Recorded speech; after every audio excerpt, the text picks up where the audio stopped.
Baturdays.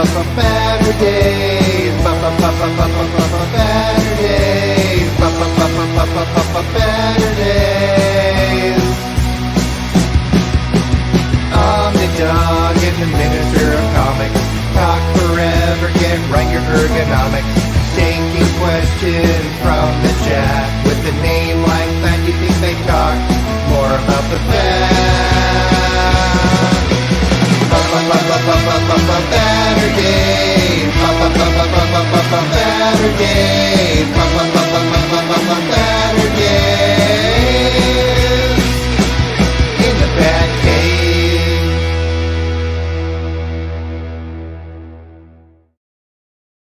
Any difference if Superman's gay or bi, because he's not even real. That's what I'm telling you. You hear what I'm saying, stupid? He's not real at all. Oh, and we're late because Minister of Comics was 5 minutes late too. So I'm mad at him too. So I am extremely annoyed with everybody. So welcome to Baturdays in the BatCave. Unpopular opinions. Old man yells at everyone. Hey guys.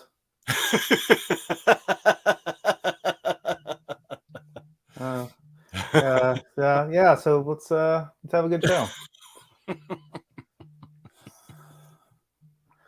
Patty's texting me. Dude? Patty's texting me for support right now. So hold on. I warned her. So welcome to Baturdays in the BatCave. Hey-o, I'm Omnidog, joined by the Minister of Comics. Think he'd know more about the facts. Something. Baturdays. So we've got some unpopular opinions. Here's an unpopular opinion.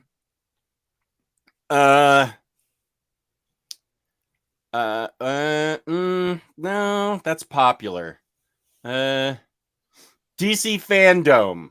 Let's get it out of the way because everybody's talking about it for the past 10 minutes. That's unpopular with me because I wanted to talk about unpopular opinions, but no, everybody wants to talk about DC fandom.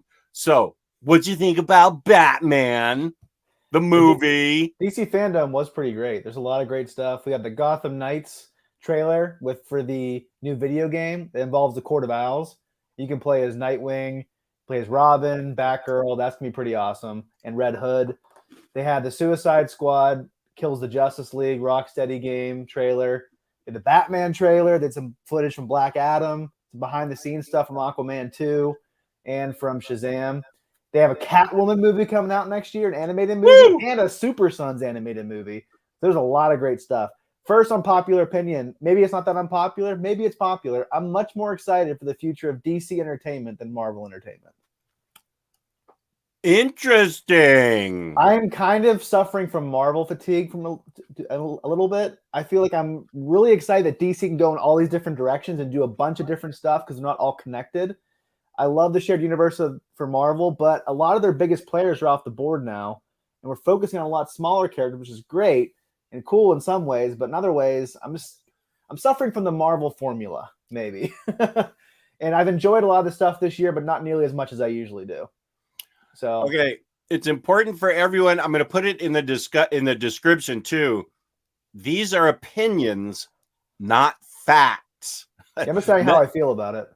What's that? Yeah. I'm just saying how that's just my subjective opinion. I know a lot of people suffer from Marvel fatigue longer than I have, and other people don't feel that way at all.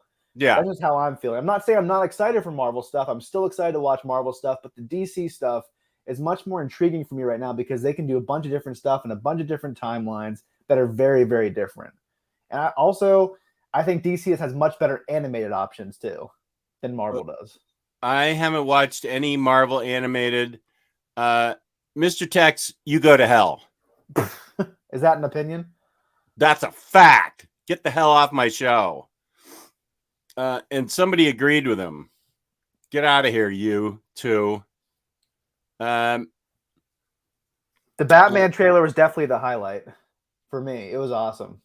Okay. It was really good. Oh, Super Squad D in the chat. Unpopular opinion. Baturdays is the nearest mint condition of all.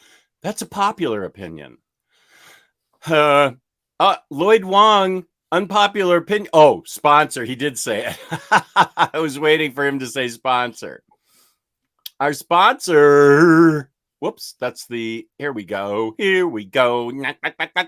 Popular opinion. DyingBreedCollectors.com is the place to go to get your already discounted books this month with free shipping all month with the code Trick or Treat. Use that code, buy 10 Omnis for him. Go make him go bankrupt. Just buy all the Omnis possible. Use Trick or Treat. Make him ship you 5 Omnis for free. Do it. Do it to DyingBreedCollectors.com. I'm totally kidding. He's great with great packaging right there. Taylor, great packaging from Dying Breed Collectors. I haven't had any complaints so far. So yeah. Have you had any books shipped to you yet? I have. I've had. Oh, okay. I've had books shipped to me over the past several months from him, and they've always been received in perfect condition. Unlike Penguin Random House, who seems to be having a problem. That's true. Getting their books to the retailers. Yeah, this is a big cluster. You know what? Yeah.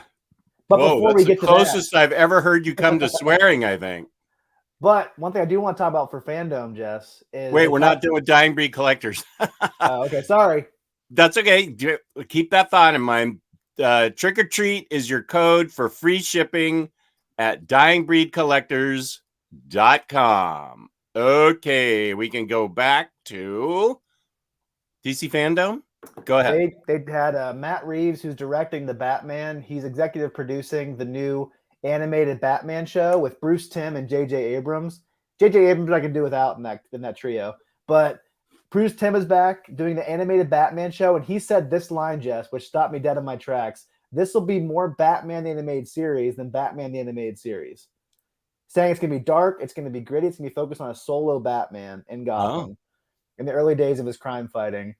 And it sounds really awesome. And I'm really looking forward to that. And there's like an animated short on YouTube from years ago. It was like the really pointy ear Batman that Bruce Timm did, set in the 30s. And they're saying it's going to be in that style. So I'm really excited about that. That is interesting. I don't watch trailers. I don't know if this is an unpopular opinion or not, but I don't want anything spoiled. I do understand the idea of watching a trailer to get excited.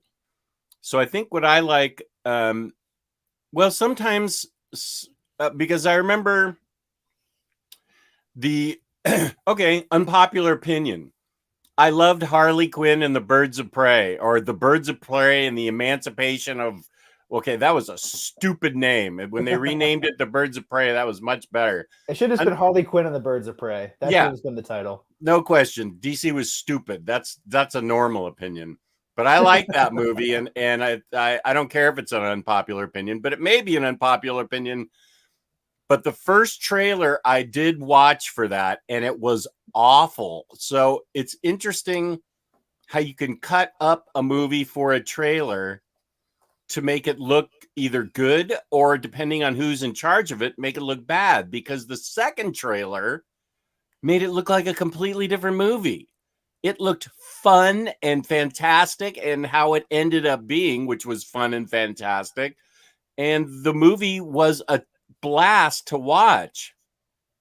But the first trailer made no sense whatsoever. I was like, I don't know if I'm going to go see this movie.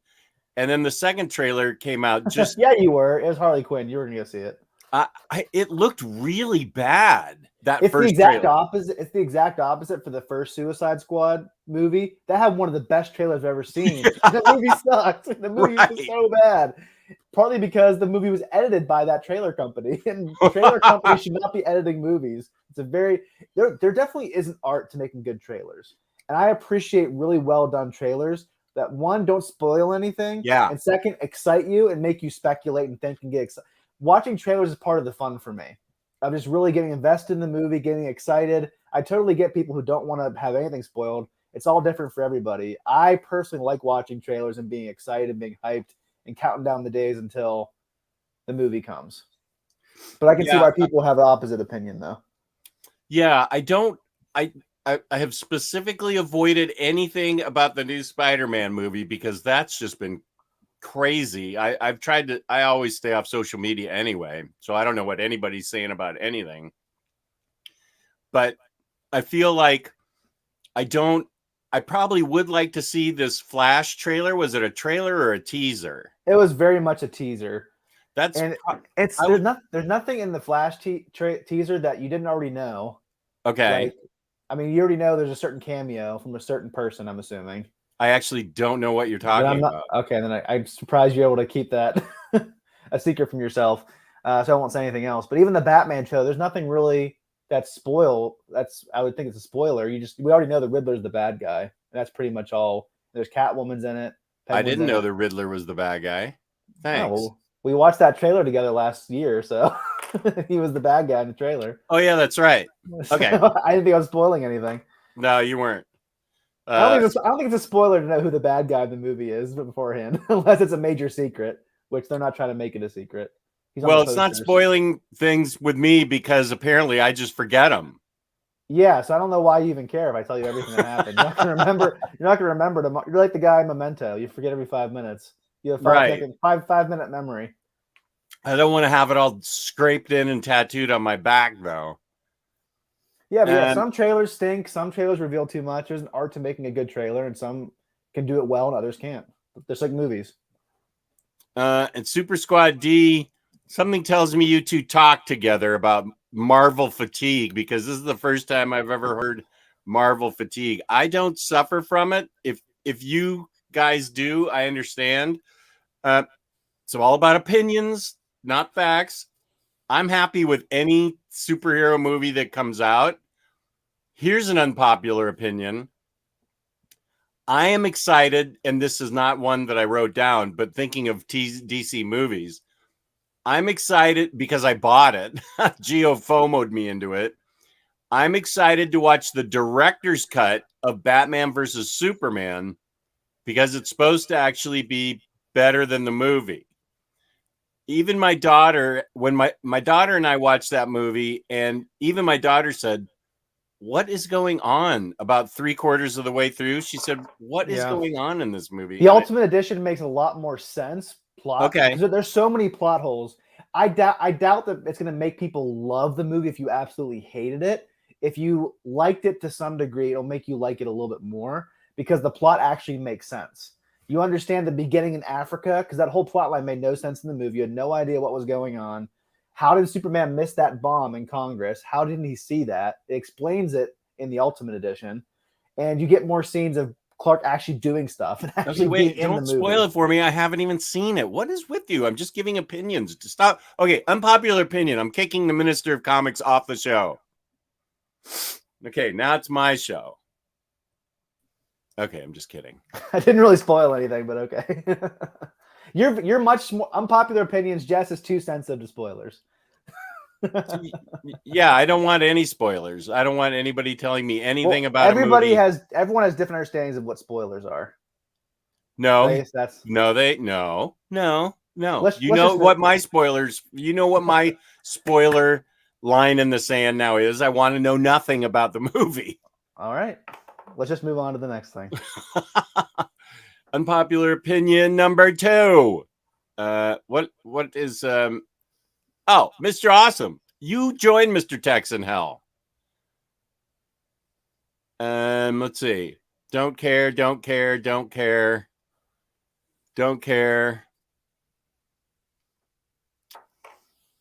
I liked Batfleck too. I also liked Batfleck. That might be an unpopular opinion. Here's an unpopular opinion. I didn't mind that Batman killed. I was fine with it. And I'm okay with Superman killing Zod too. I know he cried about it, but come on, man up, Superman. He was going to kill people, so you had to kill him. Let's go. I don't mind that Batfleck killed people. It's okay. Batman can kill people. Yes, I understand your opinion that he's set a different standard. but it's okay. I liked Batfleck. I also liked Bayfleck. I am not going to buy the Smallville Blu-rays. I never saw Smallville. I actually have the first season on DVD that I've never watched. Did you watch Smallville? Yeah, I watched it since it was on the air. Back when it was on WB. I think it's on Hulu now, or is it on HBO? I can't remember. Maybe it's on HBO Max or not. WB. I don't even think I could have pulled that out. I still call it CW, the network I never watched. Well, that was back when it started. Those did WB back in like 2001 or something, whenever the show actually started. I mean, that was like the original superhero show that really kicked the doors open to the Arrowverse. I doubt we would have had the Arrowverse without that show. It was really revolutionary at the time. They had you look a back lot in the of special guest effects, stars, right? Right. They had Christopher Reeve. They had a bunch of other people. Like I think Linda Carter was on it as well. A lot of people were on it. And the special effects you look at now are pretty cheesy, but back then it was really good for TV. Mm-hmm. And it was really revolutionary of how they actually took this comic book character seriously. And so I really think it really paved the way for a lot of other CW superhero shows. But they also had other younger superhero versions of themselves show up too, right? Right. There was like a version of the Justice League kind of. There was Green Arrow, there was Aquaman, they had Cyborg. They even had the JSA at one point. Jeff Johns wrote the JSA episode, which is pretty good. It had Hawkman in it and Stargirl. So that was pretty cool. That They had is a lot cool. of they had Zod in it, they had Brainiac, they had Doomsday. It was like pretty much every major DC villain you can think of. And Michael Rosenbaum is still the best live action Lex Luthor by far, in my opinion. Well, I can't argue with that. There's not much of a contest, but because I didn't like Gene Hackman as Lex Luthor very much. No, I hated him. I liked the original Christopher Reeve movie. I had problems with portions of it. Mainly, I think some of the characters were miscast. Christopher Reeve, perfect as Superman, perfect as Clark. Don't hate me. I think he was great. Margot Kidder was not a good Lois Lane. Nope. She was very annoying. Yep. Very, very not funny. Didn't believe her as a really inspiring Pulitzer Prize winning reporter. Didn't believe it. She had the squeakiest voice. And Gene Hackman, I just didn't like him. I love Gene Hackman too. French Connection, The Conversation. He's a great actor. Just didn't like him in that role. Was totally miscast. So that's probably an unpopular opinion, Jess. Those two things we just said. Well, we both agree on all of that. That we like that. I was totally taken. I saw that movie back when it first came out, and I was totally bummed out at how jokey they made Lex Luthor. How Hackman was just making jokes all the time and being funny. I wanted him to be, a real villain. In Superman 2, that's when Zod and Ursa or whatever and stuff come to Earth, right? I haven't seen it yet. Please don't spoil it for me. Oh, Jess, you jerk. You son of a bone. I haven't even seen it yet. Oh, my gosh. You know what? I don't know anything about the movie. How dare you turn things around me on my own show? How dare you? I haven't seen that. It doesn't feel very good, does it? Whenever you say common, every known things about a movie, it's been out for years. I can laugh at things, unlike you. Or maybe I was trying to be annoyed like our topic. Oh, all right. You'll never know. No, I'll never know. I know you get annoyed quicker than I do about things, though. Okay. Okay, good. You laughed at that. You were supposed to. Yeah, Kevin Spacey in Superman Returns, that whole movie was boring. That was just the major enemy was a big kryptonite rock that he had to lift into the sky. I remember seeing that as a 16-year-old. I almost fell asleep in the theater. That was such a boring movie. Did you like that movie at all when you saw it, or did you avoid it? I was starved for Superman at the time, so I watched it eagerly. I thought it was okay. I won't go as far as you did to say it was boring, but I understand what you're saying. But I was really excited to see another Superman movie. But I only saw it once, and anything I really like, I see multiple times. So it was okay, I only saw it once. So Mr. Awesome has interesting comment I want to hear your thoughts on at 825, talking about Gene Hackman, since you have more familiarity with the Bronze Age than I do.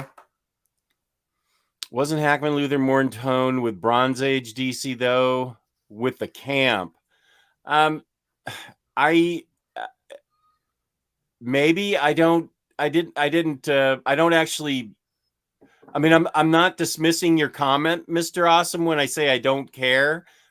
I want to make sure you're not taking that personally when I say I understand what you're saying, but I don't care because I didn't want a campy Luthor, because I had just come off, you know, all those years of Batman 66, and campy Batman, and I feel like that was the first superhero movie. I can't think of any superhero between Batman 66 and Superman.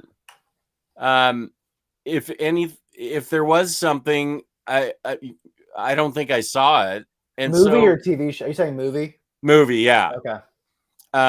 Yeah, well, because obviously Lou Ferrigno is the greatest Incredible Hulk, so that I love that show. Did you ever watch the Shazam TV show?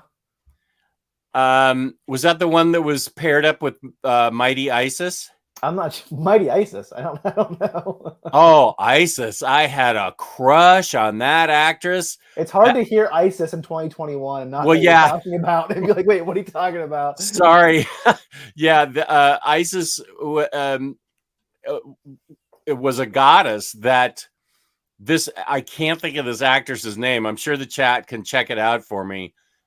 But it would be like the Shazam Isis hour. And Isis was this goddess that she would go, "Oh, mighty Isis," and imbue her with the goddess powers, and she'd fight crime. And that actress had popularity on television for a hot second. And I had such a major teenage crush on her that I would get up early on Saturdays to watch Shazam Mighty Isis hour. They were half-hour shows or 20 minutes. And I had totally forgotten about the connection with ISIS today. We're probably gonna get demonetized and kicked off YouTube for saying ISIS a million times. I apologize. Peace and love. I'm thinking about the TV show. If you look up the actress for the Mighty ISIS back then, you will totally agree with me. Her eyes were just striking.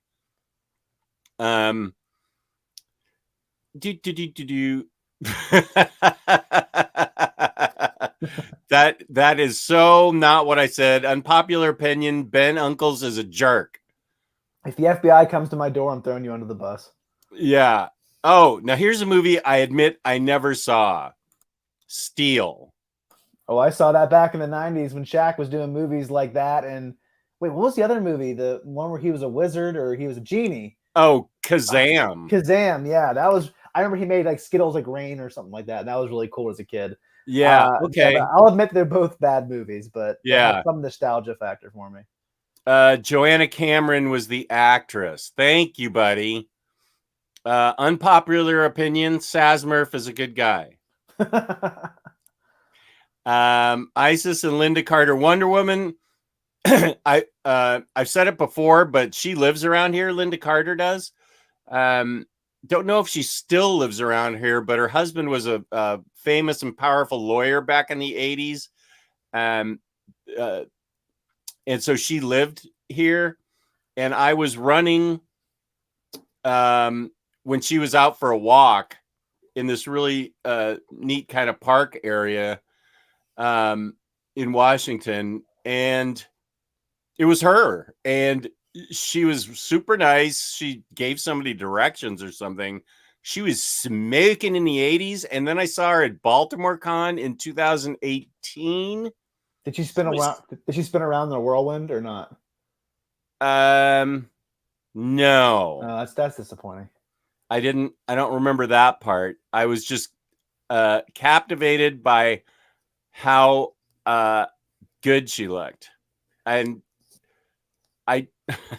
this is going to lead me into a controversial discussion about Wonder Woman 84, and I think people are bringing it up. I think we should just leave that movie alone. Yes, I agree that everyone should just act like that movie didn't happen. Yeah, Just except for the lassoing the original. lightning. I like the lassoing. Just enjoy the original. Yeah. Hopefully I the was next one not will be good. following her around. I was running by her, so take it easy. Jess has binoculars ready to go. Take it easy. Take it easy. There was the Spider movies back then. This is before 1977 or whenever Superman came out. If they were movies, I didn't. Were they any good? Spider-Man. Spider-Man. I didn't. Yeah, I don't. Was it? He's the emissary from hell or something like that. I think one of the best taglines ever. Yeah, I think Tyler's more of an expert on Spider-Man.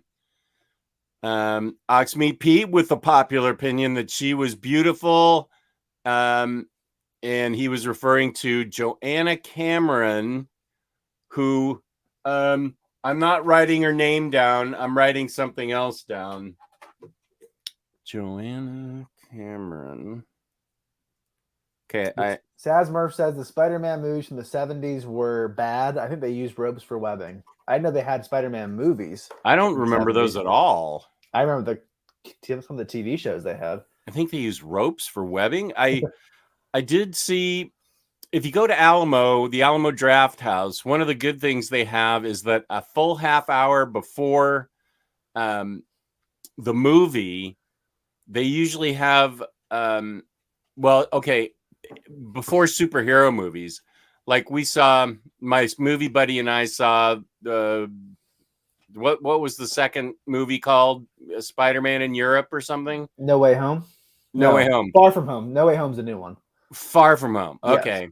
We saw that, and the first half hour was all these, they had all these great toy commercials for Spider-Man toys, but then they had all the versions of Spider-Man that had been filmed throughout the world. There was like Indian Spider-Man, Japanese Spider-Man, all these. The Indian Spider-Man was very interesting. Japanese Spider-Man, I don't know if he was Spider-Man. I don't remember that. But there was one that was so cheesily interesting. We both love really bad movies. We wanted to know where that movie clip came from, but we did research on it. We could never find out. That's where his webbing did look like ropes. He would shoot it out, and like the guy, cutscene, and the guy is under a big heavy thing of ropes. I would have really liked to have seen that movie because it had to have been terrible. Spider-Man TV movies. I'm talking about movies, like in the theater. Would you go see a Spider-Man movie with Tommy Wiseau as Peter Parker? Yes. He's a little old in the tooth for it, but hi, yeah. Ben. Oh, hi, Ben. Oh, hi, Aunt Am. Hi, Aunt May. I am so sick of this world. Hi. Oh, hi, Aunt May. I love the Disaster Artist movie. That was so good. Oh, my gosh. That movie was so great. And if it wasn't for the sexual harassment allegations that came out against James Franco. Yeah, he would have won an Oscar for that. I don't think he would have won. Well, he won the Golden Globe, and that's usually Golden Globe. But you never really. But that was for best comedy actor, though. I think that's different because they have like comedy and drama. They separate in the Golden Globes. Unpopular opinion: James Franco would have won the Oscar for Disaster Artist if not for his sexual harassment allegations. And I'm not saying anything against Ali Sheedy in this. She may have a total case. I have zero idea. I'm just saying, had it not come up at that time, he would have won the Oscar for that because he was an amazing Tommy Wiseau.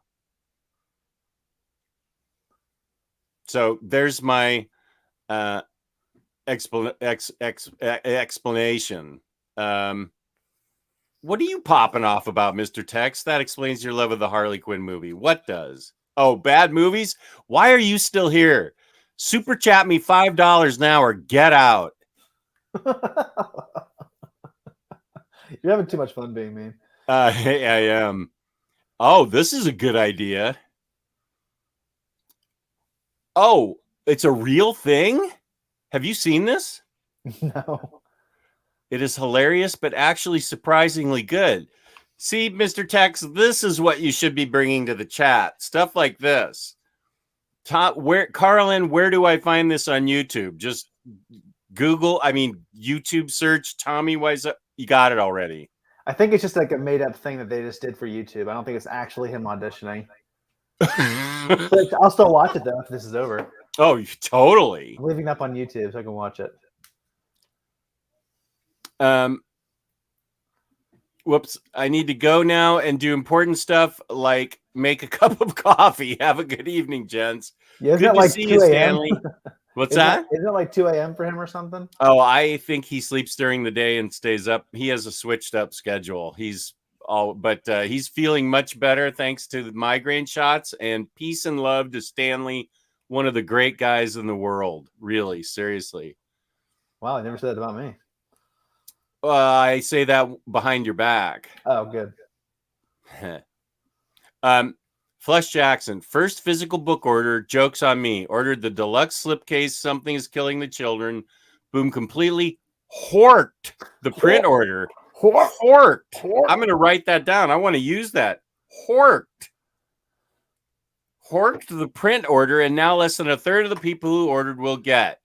The good news, as I predicted on last week's Omnibros, is they're reprinting that book, Flush. So don't buy the deluxe. Get your money back and just wait to buy the reprint. I think it'll come out in July of next year, something like that. Yeah, I think it's going to be solicited again in January and then released in July. Yeah, so it's okay, Flush. Peace and love. Don't worry. It's coming back. As I predicted and caught grief for in the comment section, well, one person jammed me up, and that's enough for me to get upset. Jess doesn't hold grudges, though. Never. You sound like my wife. Thank you very little. I never heard that one before.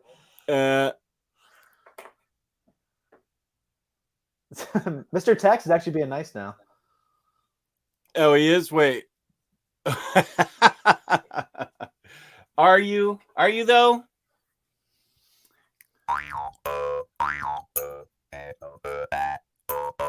Thank you, Mr. Tex. I know that you're a great fan. I'm just having fun tonight. Yeah, just a tip for everyone in the chat. Jess is easily caught with sugar and not vinegar. Real sugar. Send real sugar my way, and I'll put it in my secret stash that Taylor and his wife found when they were here. Ryan at 8:37 might have some disappointing news for you, Jess. I saw that. Unpopular opinion. I just read your redeemable, and it wasn't the best comic ever like you promised. Pretty good, though. Ryan, you are entitled to your opinion, and I'm sorry. I am totally serious. I'm sorry you didn't love it like I did. I'm glad you thought it was pretty good. And that's back. I purposely put a clickbaity title on that because I wanted to see if it would get me more viewers, which it did not. So I don't do that anymore. But I just put best comic ever, and it's still my favorite comic book ever. But I'm sorry that it didn't live up to it. But pretty good though is still better than It Sucked. I did notice whenever I did 2 different reels on my Instagram page, and one I said my favorite Marvel Legends, and it didn't do as well as the best McFarlane figures. It got like 4,000 more views. I think because people do respond to that really catchy title of like objective, like this is what it is. The best. Right, the best, and not my favorite, because who cares about my favorite? But the best, that sounds pretty good. Well, I always started using favorite because nobody could argue with it. Right, just my observation of how you catch people. It's like I just experiment with stuff, wondering what catches people attention with posts, with YouTube videos, with reels. Sometimes it's unknowable. You just don't know why things catch on. But sometimes you have a couple things you can think of as this is the reason why it grabbed people. Well, I wonder if I could have gotten double the amount of viewers if I had used the word hate in that Neil Adams video instead of dislike, because I don't like the word hate in a book review, so I didn't want to use it. But if I said I hate the Neil Adams omnibus, that probably would have gotten 100,000 views. Here's our yeller. We'll get back to your questions. Just a sec. Let me catch up, and then we will get back to your questions. We actually had Taylor sent me a snap of, I put this thing up early at 3:00 because I thought the thumbnail, which was I would say 89 to 95% Taylor's idea, and I'll say 98% Taylor's idea and 2% my idea. Does that sound right? We don't have to categorize it like that. Okay, it was 50-50.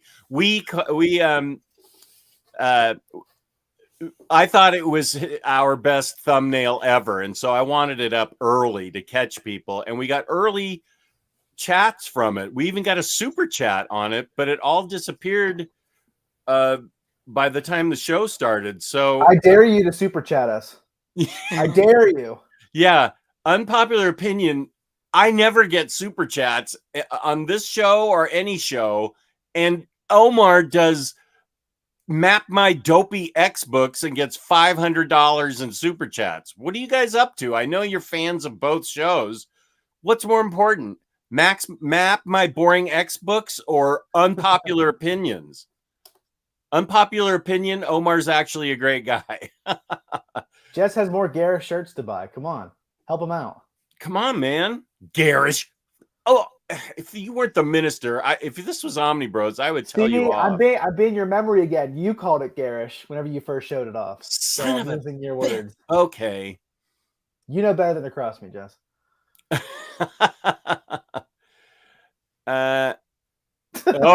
Next Imaginaut. Here we go. Don't know, Jess. I really thought the Disaster Artist just amounted to an extremely cynically mean-spirited exploitation of a conspicuously damaged and mentally ill, if not intellectually impaired man. Oh. Well, I never thought of it that way. You think Tommy Wiseau is mentally ill?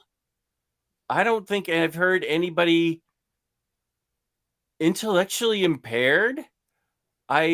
I don't, you know what? I'm going to disagree with you, Next Imaginaut. I don't think he's either of those things. I've never heard anybody say damaged, maybe mentally ill and intellectually impaired. I just think he's a bad actor. He was pretty involved. A lot of money. He was pretty involved in the making of it and supported James Franco doing the role. So that's a vote of confidence. Oh yeah, he tried. Didn't he try to get up? Well, yeah, he did try and get up on the stage at the Golden Globes or something, didn't he? Yeah, who knows? Hey, I have a better memory than you, and I remember that. The fact that Jess Bait, that's my new name. Fact that Jess knows what clickbait is funny, considering I didn't figure out clickbait for the longest time. Ooh, super chat. Oh, the dare worked. The dare worked. Sorry I'm late, guys. Didn't get notified. That's not good. Also proving Taylor wrong by donating to show he's on. Finally, Hayden. Thank you, Hayden. As the leader of the official Taylor Brown fan club, it's about time.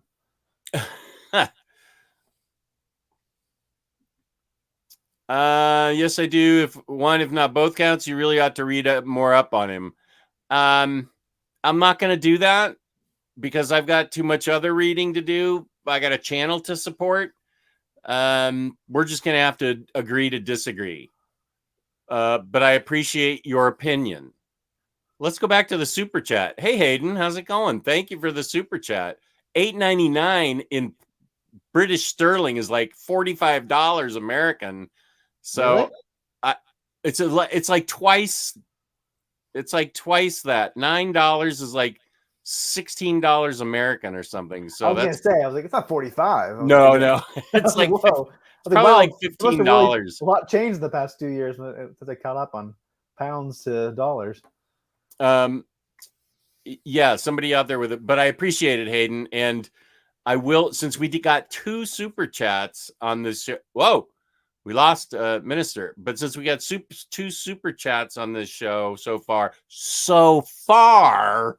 I will, I'll look at the metrics for this week and make sure Taylor gets his share because he needs money so badly that $10 super chat that he charges me ahead of time for books I don't even get. So you're misrepresenting that, and I'm not even going to respond.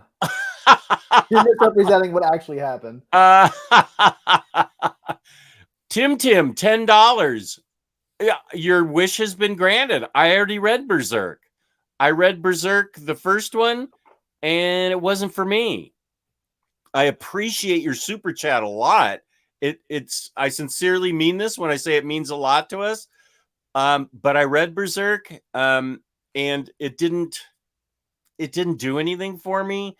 I did just read a Junji Ito story though, that my buddy Brooks posted for me, where there's holes in the mountain that are shaped like people, and the people, some people are called to them, and the holes in the mountain fit their bodies perfectly, and they go into the mountain. It had been opened by an earthquake, I think. I can read Junji Ito's books for some reason. Those are the only manga books I can actually follow. Maybe because they're simpler, and I think because they're simpler and the art is really clean, so I can follow it much easier. No, it's true. I did read it. You mean the Junji Ito story? Yeah. It's not a fever dream I had. It's a real story. Jess, on Omni Bros, I was on Monday, and we're going through the previews, and Gio kind of mentioned some of the manga that was coming out last week, and there was one I said, you have to write that down for the next is this real or fake manga for Jess, because there's no way he'll get that right, because I couldn't believe it. I'm not gonna say what it was, because I don't want to spoil it, but I said you have to write that down and remember that, Gio, because I couldn't even believe it was a real, and he explained it to me. I'm like, that can't be the premise of a real book. But it was. Challenge accepted. Didn't you win last time? I did. Did you win the first time? Well, the only time we played for fun a couple times with Omar, but this was the only time there were real stakes. We had to send each other something. Gio sent me a gift basket of cookies and goodies from Puerto Rico, and since I won, Riley sent me videos of his favorite anime and some manga books. Actually, I still haven't read them, but this is what he thinks of me.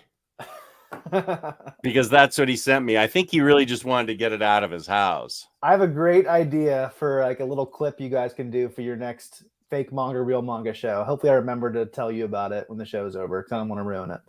Okay. Ooh, another super chat. We actually got okay, wait.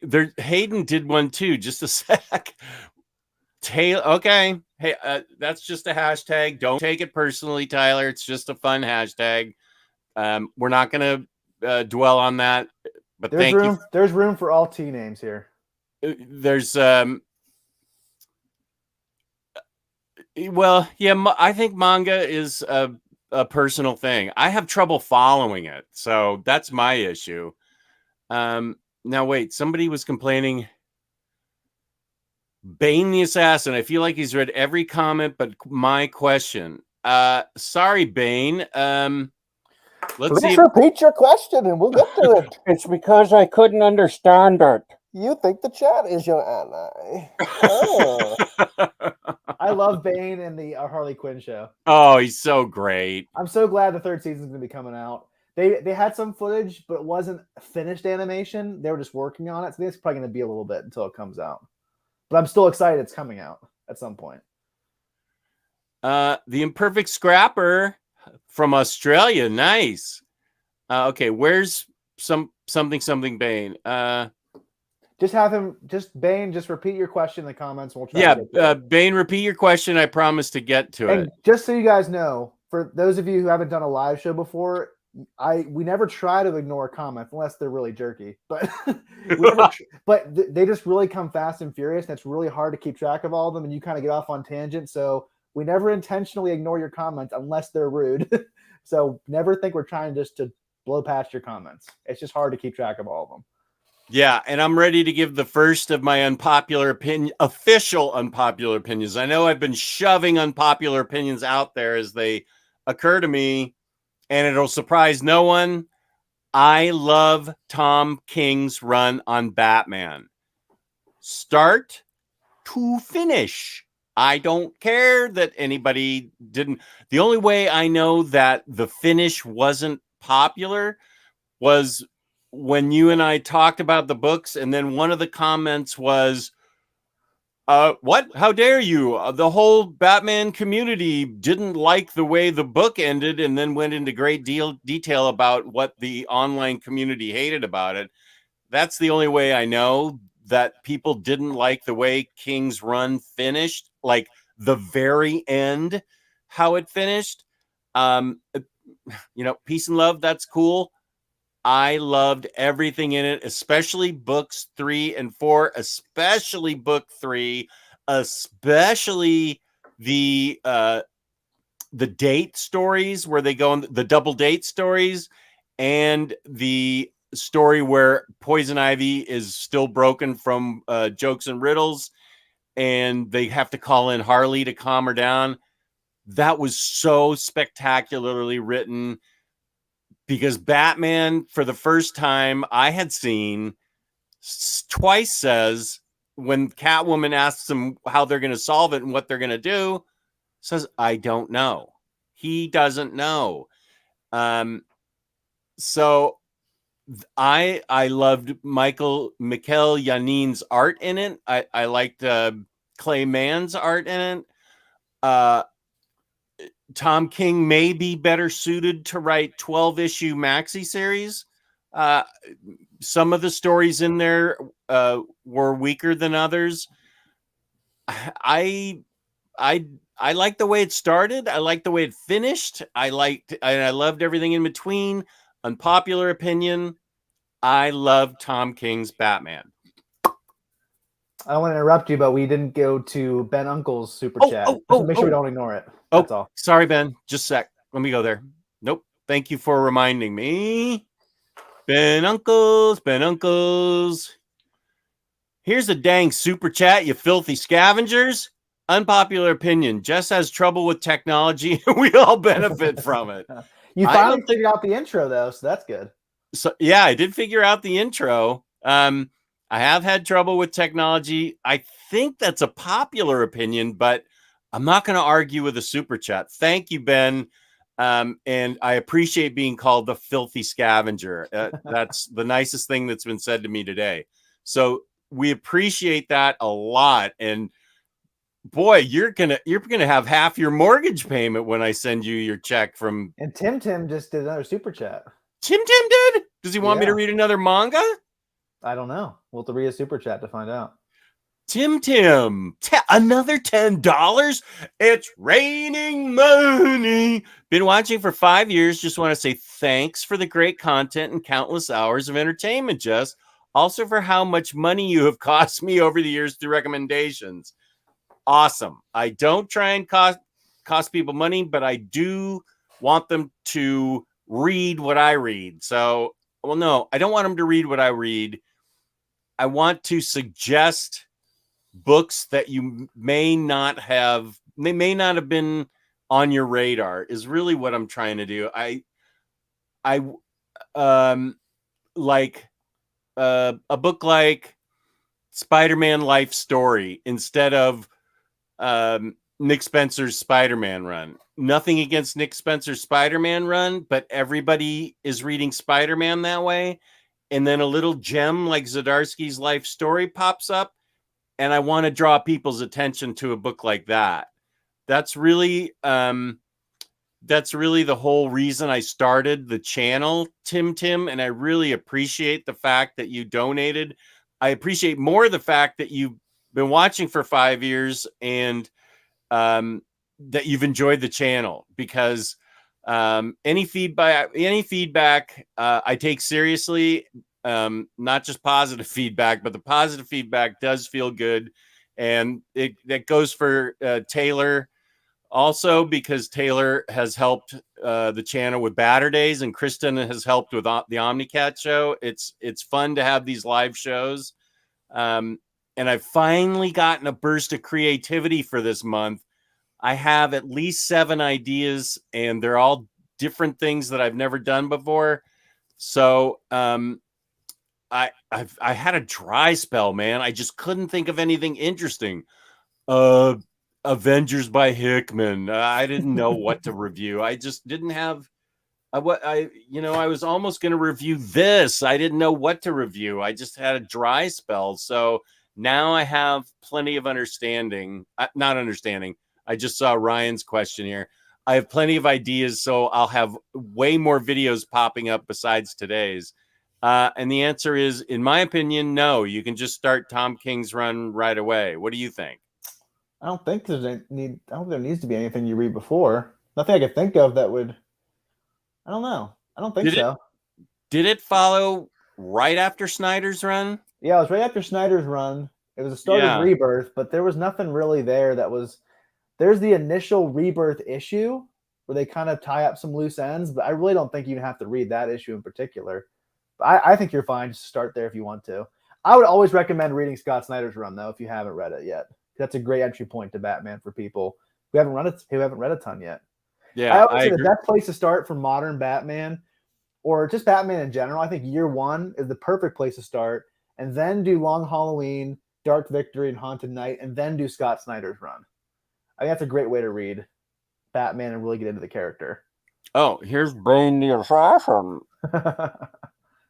I said, I've been loving your content lately. Oh, thank you. And I just recently got back into comics, and I was wondering if there were any starting points you recommend for Spider-Man or X-Men. I think the place to start with X-Men is with Hickman's reboot. With House of X, and then you can read the Dawn of X titles. I have a video on how to read the Dawn of X books, which are pretty sure all of them are on Marvel Unlimited or digitally if you don't want to drop the dosh for all the trades, and I don't blame you. Now, Spider-Man, it's harder for me to say because I haven't read Nick Spencer's. Do you have an opinion on either of those? I would say I did a big X-Men readathon this summer. I think the greatest place to start for modern day X-Men. I'm more of a modern reader. Nothing against older stuff. I just like modern stuff a little bit more. I think the best place to start is New X-Men by Grant Morrison. Then do Astonishing X-Men, and then do Uncanny X-Force. That's like a great trilogy of books with similar themes and ideas and characters that really build on top of each other. Spider-Man is much more difficult, in my opinion. He has so many runs. I'm really excited for the Ultimate Spider-Man Omnibus reprint. I think that's a great place to start for new Spider-Man readers, because that's that helped me get into comics when I was a teenager, when I actually mailed in the subscription form to Marvel. Did they send? Yeah, you cross the books, the titles that you want, and they'll send them to you. One of them was Ultimate Spider-Man, and I love that. I didn't read it from the very beginning. I started like in the 50s, and I eventually stopped at some point, but I did really enjoy it. And I'm excited to get the reprint of the Omnibus because there hasn't been a good way to collect it for years. Like to collect the entirety of it. And that shows me, well, because all those oversized hardcovers, especially 7 and 11, are extremely hard to find. 7 and 11 are crazy hard to find. But if they're reprinting the first Omni, that tells me they're going to collect all of that series in omnibus form. And Bane, I totally agree with Taylor. Ultimate Spider-Man, I think. I've read through volume 7. I need to finish it up. but I've highly enjoyed all that I've read. Fun art, but great writing. Okay, wait, I got to get back here. I think we're pretty behind. There's a lot of comments tonight, which is great. I know. I'm so Hard to keep track sorry. of them. There's a ton of comments. I'm so sorry. No,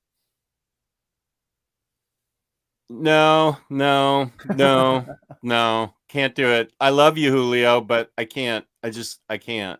No, can't. Here's a good question for you. I'll throw it to you because I know you love Gary Frank. Sophie's choice. I have to go with Gary Frank, though. I love both of them almost equally. It's really close, but I just love Gary Frank's facial work. Showing emotion through art is very difficult, and he's able to really capture the eyes of emotion and just really communicate a lot with no words. But Jason Fabak is also awesome, and he is a much different artist, I think, than Gary Frank, but he's just as good, in my opinion. But I think Gary Frank just a little bit squeaks out for me. What about you, Jess? What Jason Fabak's work on Darkseid War is fantastic. I think I'm going to go with Jason Fabak. Yeah, I mean, it's really close for me. I think it is close. That Superman Secret Origin book is so special to me. Yeah. I love the art in that book. I mean, even Batman Earth 1, his work on that series is phenomenal. Just like, again, having Batman be able to see his eyes and not just white holes. Yeah. It's awesome to see Batman's emotions via his eyes in that comic. And it's just astounding that he's able to capture that. And that's not easy. That's a really difficult thing to do. No. Oh, Crashline has the name of the Junji Ito story, Enigma of Arigama Fault. Thank you, Crashline. It was a short story, quick read, disturbing as always.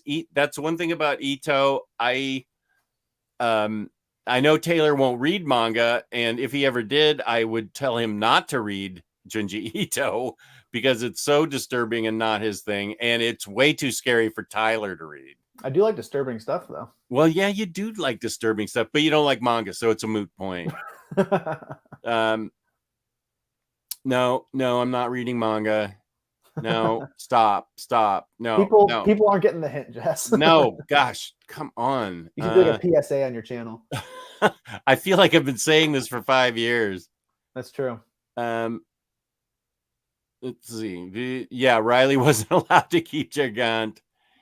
Psycho Seb, I thought my comments would be ignored in a stream about. I'm not sure I'm getting this. Did I ignore your comments? And guys, again, it's just there's a lot of comments. We're not trying to actively ignore people. We always try to read as many as we can. So there's no ill intentions here, I promise. Oh, wait. Okay. Psycho Sep has a couple comments. Let's see.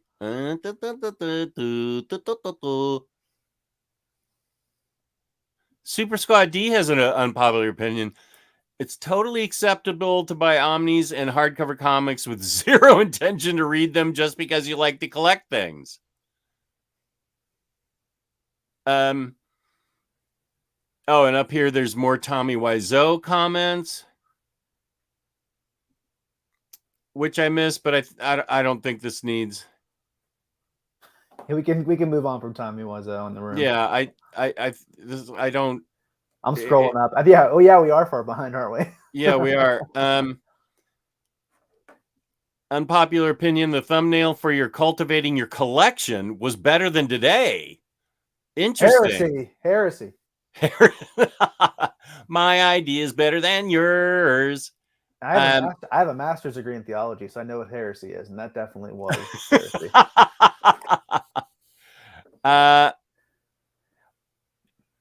I'm right at the very bottom of the comments. I know you're not going to highlight it because you're too far up. Hayden, unpopular opinion: Tyler deserves a fan club too.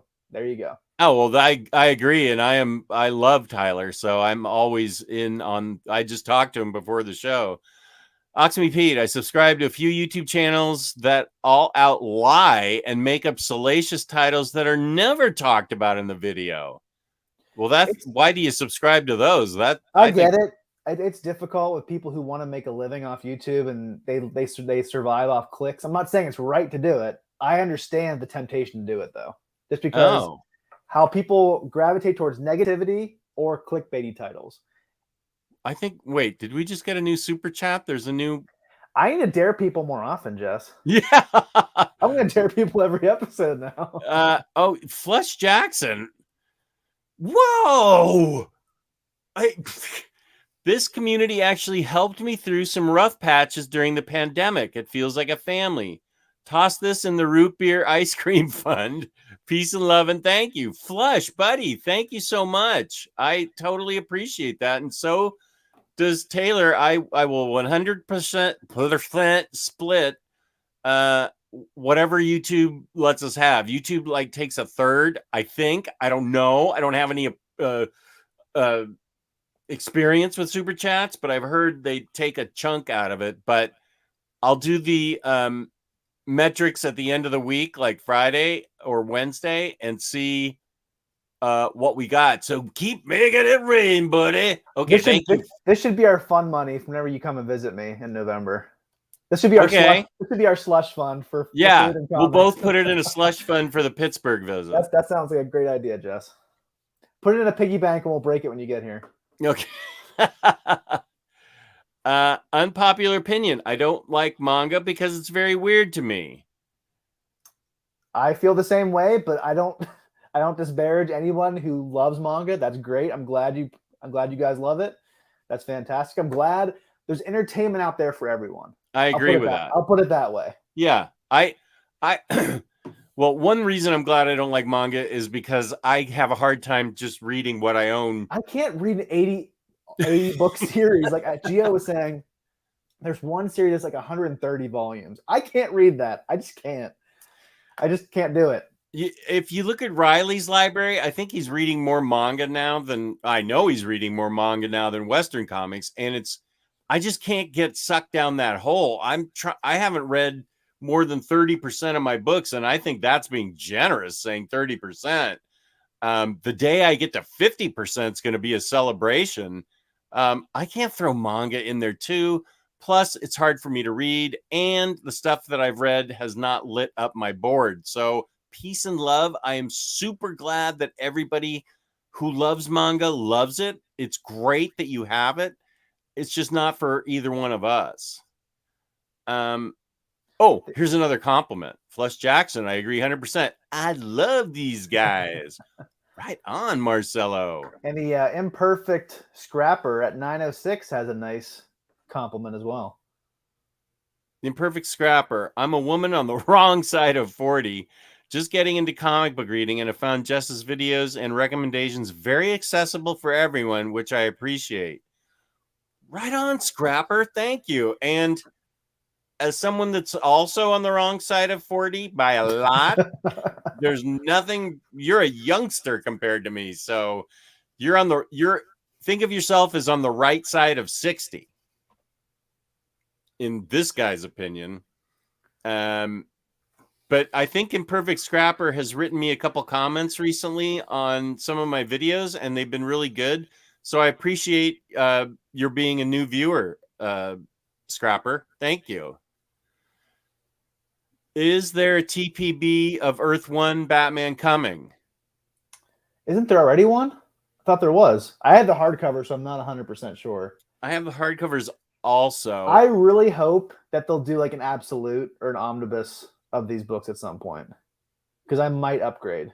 A Gary Frank in absolute form. I hope they keep the volumes coming, to be honest. I'm not sure if volume 3 was the end. I'm not 100% sure because I could see either way. I'm hoping they continue and we get some absolutes of that run.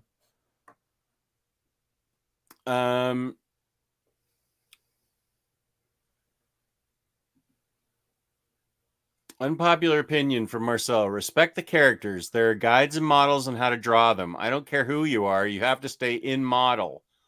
Oh, this is very unpopular. DC did the right thing correcting Kirby's Superman faces.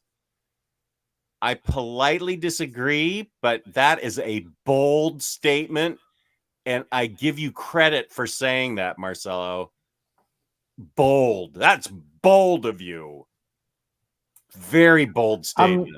I'm reading / listening to. I have the book and the audio book on Hoopla of a Superman biography, And they were just talking about Jack Kirby coming to DC and them replacing his Superman faces and having other artists do some other stuff.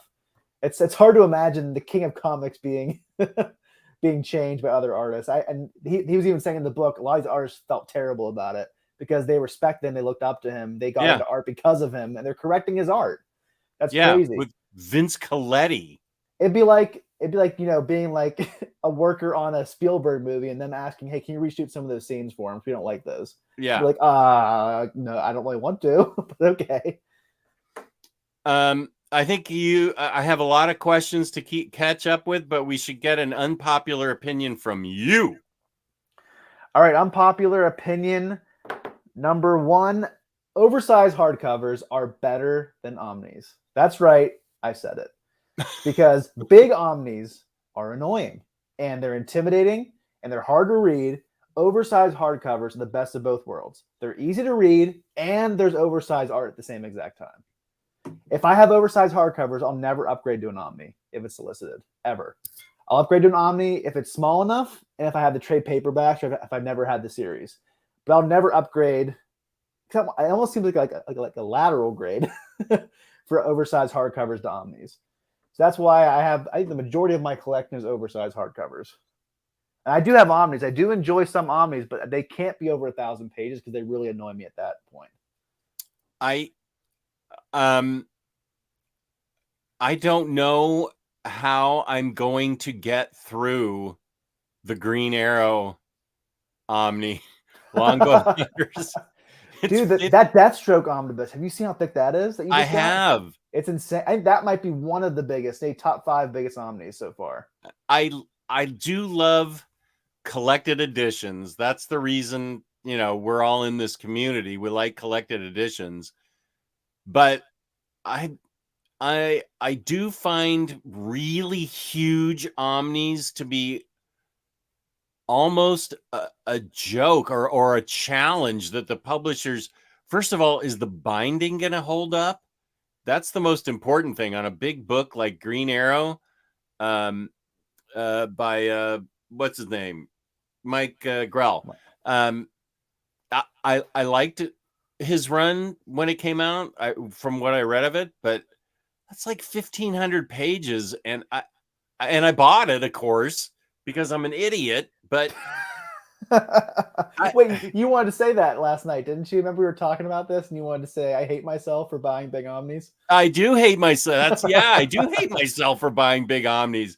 I got a couple of Jack Kirby gigantic ones. There's got to be a couple of others. I mean, I used to think the Wolverine first omni was big, but there's other things that are like twice that size. I agree with you that my preferred way of reading is oversized hardcovers, and I am not over what it took me to get those Ultimate Spider-Man books. I had to do so much hunting, and then Gabriel Alessia sent me 11 as a gift early on, like 2015. Back in 2015, those books were hard to find. They just can't be out there anymore. But it was a gift, and so I can't give up 11. And 4, 5, and 6 were okay, but 7 and 8 were really hard to find. So the point is, I agree with you. Oversized hardcovers are my preferred way. I kept my Fantastic Four by Mark Waid. I kept my Runaways by Brian K. Vaughan, the oversized hardcovers. I didn't see a reason to upgrade at all. And I kept my Deadpool, fortunately, by Posehn and Duggan, because that was a problem binding omni. Oh, right. I remember that. Like perfect size omnis for me, like the all new Wolverine omnibus by Tom Taylor, perfect size. I only have the original Super Sons. I don't have the upgraded one because who's going to buy my old one? Right. That was a perfect size. Aquaman by Jeff Johns, perfect size. I just think those massive tomes, I'm never going to read them because I'm worried that they're going to break. They're not fun to read. If you love them, that's great. I just don't. I'd rather have like a series split up. I like how they split up Morrison's run in Omnis. They had 3 Omnis. I feel like DC today would have done like 2 massive tomes that were way too big. But I like when they split it up in that way. I'm going to get to reactions to what you just said, but here's a comment I think is best answered by you from Drew Ellis. I definitely would not start with Chip Zdarsky's run. I would highly recommend starting. If you want to do, Frank Miller's always a great place to start. I think starting with, with Man Without Fear is a great origin story. Reading his original run he did in the early 80s, then doing Born Again, and then jumping to Bendis, Brubaker. I haven't read Shadowland, so you don't have to read it, but if you want to, you can. And then going to Wade, then Souls. To be honest, Zdarsky's run reads better if you have all that history behind it. I know it's a lot of reading, but it's all amazing stuff. It's all great stuff. So I don't feel bad recommending you that homework.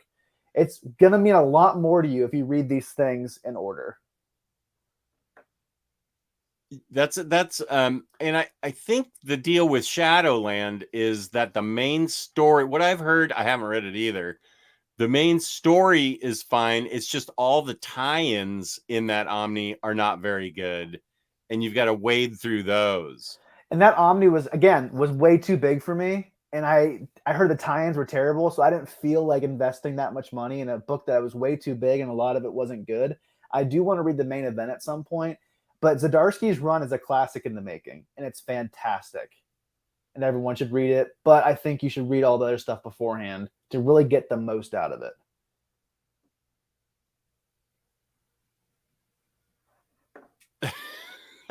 I'm not 40 minutes behind, I don't think. But yeah, the last Omnicat show, I got way behind early, and I feel like I almost never caught up. Let me go. Okay, let me see. Serious question. Jess, you getting that Harley hot toy that just arrived at Hot Sideshow? She looks smoking. I haven't looked at it yet. This is the first I think I've heard of it. Let me look at it. Hot toys, hot toys. Sideshow. Sideshow. Come on, what are you doing? Okay, Sideshow. Recommended for you? No, I don't think you know what's right for me. Don't try. Just don't. Hot toy. Harley Quinn. Are you pretty much done buying any hot toys? Or are you open to getting more? Well, let's look at this one. Let's see. Caution tape. What's the newest one? When did this get ordered? Let's see what this is. The Arkham Knight one? No, I don't think. That's expected to ship now. Oh, it must not be up for order yet. What's the themed collector? What does she sort of look like? Because all I can see at Sideshow is two Birds of Prey ones and an Arkham Knight one that don't do anything for me. So far, I haven't found an action figure. You have a lot of good Harley statues, though. I do have a lot of great Harley statues that are perfect, but it's hard to find an action figure that looks good. Did the collector just text me? Okay. We need a lot of McFarlane female figures. I need to get a Batwoman, need a Catwoman, need a good Harley, need a Zatanna. I am excited about that Swamp Thing. Did you pre-order it as well, Jess, on Amazon? Not only did I pre-order that, you got both, huh? I did. I was like, I know that means you get. I didn't like the reindeer horns one. I didn't like it as much as the other one. I agree with that, but I also think it'd be fun to put little tiny Christmas lights on him, and make him look like Christmas Swamp Thing with those reindeer antlers. I'm not sure. But I did get both. I have the Scott Snyder the Scott Snyder Swamp Thing is really, really cool, but it's also really huge. It's got horns on his head plus huge wings. The wingspan is so big, I had to put it on my turntable shelf because it would take up an entire bookshelf. Okay. Thank you, the collector who is texting me what she looks like. Thank you, buddy. I appreciate it. So, you know, I will say that the face sculpt looks good. It is from Arkham Knights. But I didn't play that game. Oh, that's a nice pistol. That's a funny machine gun. But I didn't play that game. Oh, her accessories are boss. And pre-order. Yeah. Jeff just broke his one rule. She does have a lot of boss accessories. Wow. I'm hoping that Swamp Thing will mean we'll get a John Constantine soon. That's what I need. Yeah. I seen a Justice League Dark Shelf with Detective Yes. Chimp, Zatanna, Swamp Thing, Constantine. I think you want a Dead Man. I can't remember. I want Zatanna before I want anything else. The collector, I don't think I'm gonna get this, although it does look good. Let me see if I can find a pic that I can show everybody. Here's what she looks like. You can get a good view. To me, that's not my Harley. If you know what I mean, it looks good, but Hashtag not my Harley. hashtag not my Harley. That's just not. It does look good though. I mean, Hot Toys does a really good job. I mean, How much is it? Oh, I don't know, probably $250 or something. They all seem to be like that. But she comes with an astonishing array of. Yeah, that's not my favorite Harley outfit. Right. Yeah, $266. I love the original. Yeah. Bruce Timm design. I like the less scantily clad Harley of today, to be honest.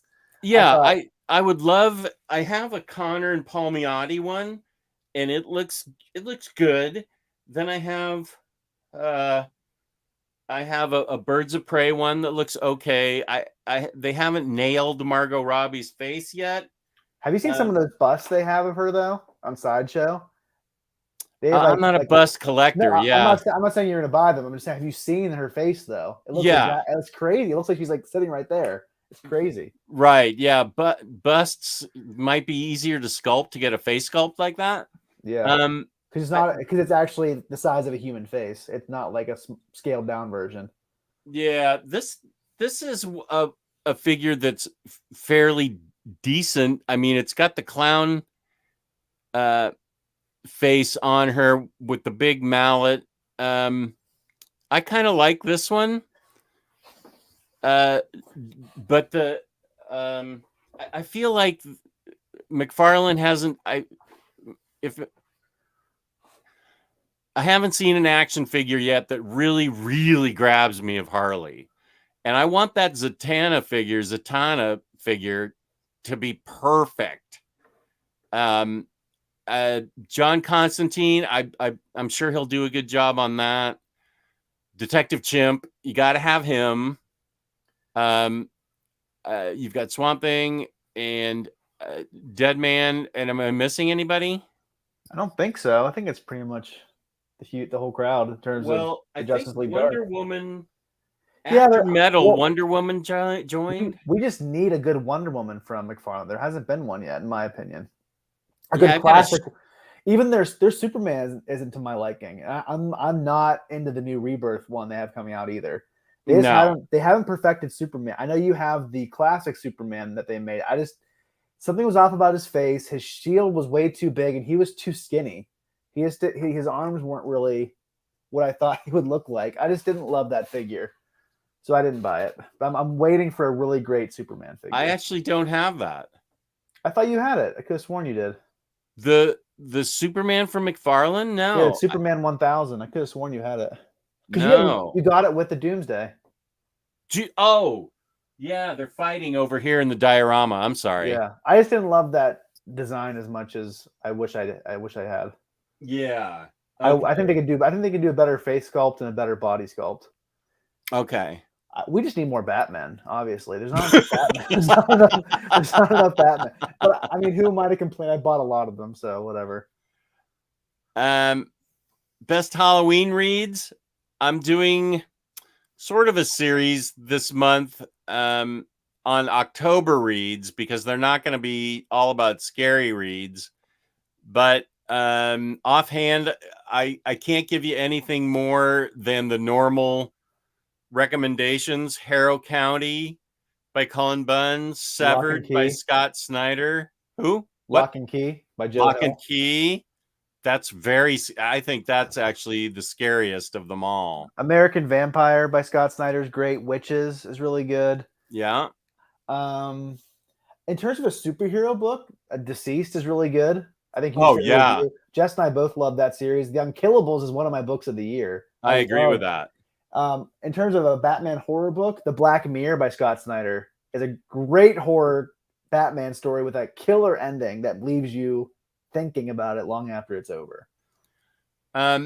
So yeah, I'm gonna have 3 or 4 videos on October books, and some of them will be about Halloween, but those are probably I don't, there are horror elements in some Swamp Things. Alan Moore's run had some horror elements. Scott Snyder's definitely did. There's a lot of grotesque. There's a lot of grotesque stuff in Scott's. I really enjoyed Scott Snyder's run and Charles Soule. Yeah, Charles Soule was more fantasy. It really explores like the lore and mythology of the Swamp Things and the Green throughout history. I think Scott Snyder's is very much a straight up horror book with like the Rot and the crossovers with Animal Man. Yeah.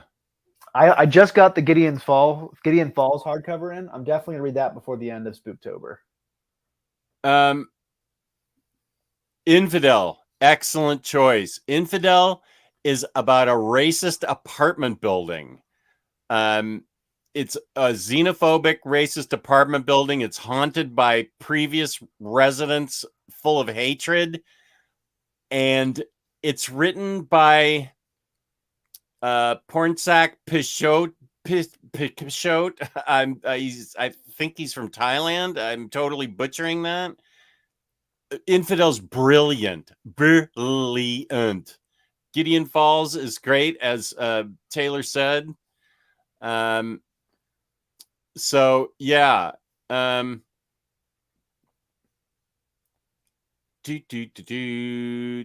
Wait, why would you want a life-sized head on your desk? Yeah, I'm not sure. As beautiful as Margot Robbie is, having a life-size Margot Robbie head staring at me, first of all, that's not going to fly with my wife at all. So yeah, and don't talk about a life-size Harley Quinn with Omar. Excellent point. Oh yeah, Baby Teeth, Crash Line. That's a great Halloween read. I think that series is over now. I think it just wrapped up, or it's about to wrap up, and I'm really excited for a future hardcover second volume. Now has that okay? Yeah, a hardcover. I would upgrade that, and also Dark Ark by Cullen Bunn. Cullen Bunn has a lot of good horror. Yeah, books. Cullen Bunn has a lot of good. Oh, Sixth Gun is great. That's a great horror series.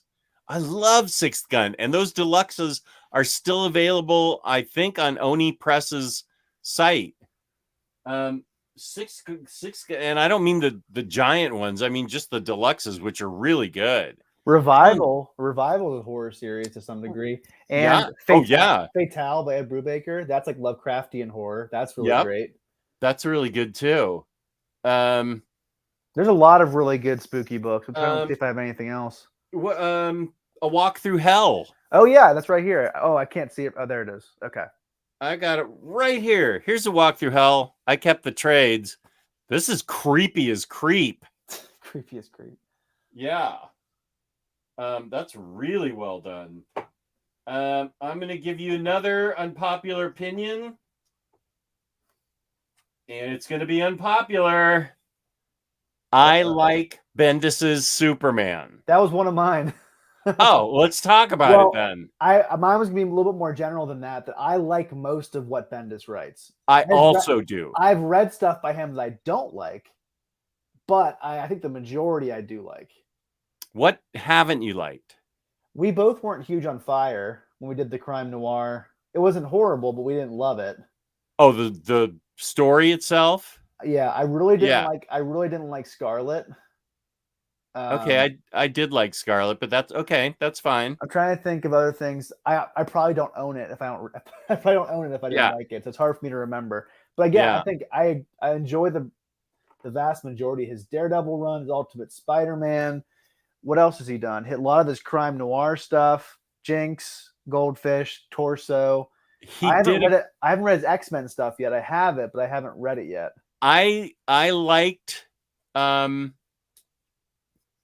His Miles Morales Spider-Man, I enjoyed that too. I liked all new X-Men, but I loved Uncanny X-Men. So I mean, I read all those books by him, and I thought they were fine. I know people say he has a problem sometimes finishing stories, and one of those, I can't remember if it was All New or Uncanny, that had like it was like the ending was like I was like, well, wait, what's happening here? But I mean, didn't he create Gold Balls? What a character! Yeah, Gold Balls. And the funny thing is, Hickman really used him greatly. Yeah. And House of X and Powers of 10, or whichever one. I can't remember which one's which. House of X is where and Powers of 10, right? Yeah. I can't remember which one's X versus 10. It's hard to remember. Right. Yeah. But I think that really breathed more life into that character, who probably would have died otherwise and never come back ever again. I think, well, you're right. Hickman definitely. Can you just imagine him at his desk that day? He was like, Gold Balls. Write that down. Write that down. I just think it's hilarious that even got to that point. Yeah. And I've read his Superman, and I'm halfway through his Superman, and I do like it. I like it. I don't love it like I like Tomas, like I love Tomasi's, but I'm not going to hate on it because I like it. I enjoyed reading it. That's the main thing. Which series do you enjoy more? I want to see if we have the same opinion. Of Action versus Superman by Bendis, is there one you enjoy more? Because I'm enjoying one more than the other a lot. Yeah, wait a sec. I'm just curious to see if you have the same answer as I do. I'm pretty sure. Wait a second here. I agree with Jess. I really like his run on Superman. I don't love it. I have problems with it. There's some parts I'm like, that was a weird line of dialogue. That was a weird choice. I don't think it's the best ever, but again, I'm enjoying and having fun with it. I enjoyed Superman more than Action. I think the opposite. I like Action more than Superman. I like the more grounded, gritty stories than the space stuff. I like the space stuff. So I think that's why I'm really excited about. Actually, I'm really excited about Philip Kennedy Johnson's run because we talked about that with him. So I am excited about that, but I'm also excited about the Jonathan Kent stuff on Earth. I just reread All-Star Superman again. I just got the Absolute in. Awesome Superman story. I loved it so much more the second time I read it because I love Superman as a character much more now than the first time I read that book. And I love a lot of the stories that are down to earth in that run and are focused on him on being a savior of the earth, not just in space. You know how you can say you can hear my dog walking on the floor, the ceiling? Yeah. Okay, listen for a sec. I can't hear it right now. Can you hear her snoring? I can't. Wait. No, I can't hear it. I can hear her walking. Well, you're talking over it. Be quiet. Okay, you didn't hear that? No. Oh, she snores so loud I can hear her through the ceiling. I'm surprised you could hear toenails, but you can't hear that. I do agree with IQ at 935. I am really annoyed that the final several volumes of the Bendis run are trade paperbacks. Oh, well, the rest are hardcovers. What a dumb decision. Stupid. I was going to say same with Tom King's, but that deluxe has now been solicited for next summer. What color is that spine going to be, Jeff? Purple, orange, pink, mauve, puce. It'll be downright oniric.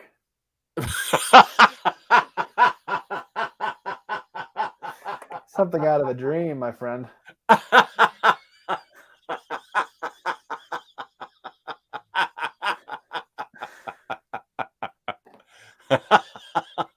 Oh, I loved Pearl by Bendis. Loved it. I loved it, loved it, loved it. I've heard good things about his Young Justice, but I haven't read them. I haven't read them yet. And then Legion of Superheroes. Have you read that yet? say it again. Legion of Superheroes. Have you read that? I haven't read it yet. Because I just got to the part in his run that the Legion of Superheroes pops in Superman, and I guess that's the point where his run starts. I would think. Oh, okay, yeah. I would think. If you don't know, do you remember what I'm talking about? I do, yeah. Yeah. I like Naomi. I thought that was really interesting. Yeah, they showed some footage of the TV show of Naomi during Fandom. There's a TV show? Yeah, in the CW, they're making a TV show of Naomi. When did that? I never. Well, of course, I don't read social media. Come on, keep me up to date. Is it shooting or is it ready or? I'm not sure. They just showed some footage of it. I'm not sure when it's coming out exactly. Okay. I had to pop in and out of watching Fandom, so I missed some stuff. There's another book of his that it's not Naomi. Oh, Wonder. I haven't read Batman Universe. Oh, I love that. I love Batman Universe. Now, have you read Civil War 2? Did he write that? Yeah, he wrote Civil War 2. Oh. You haven't read it, but you saw Riley get drunk in anger over it.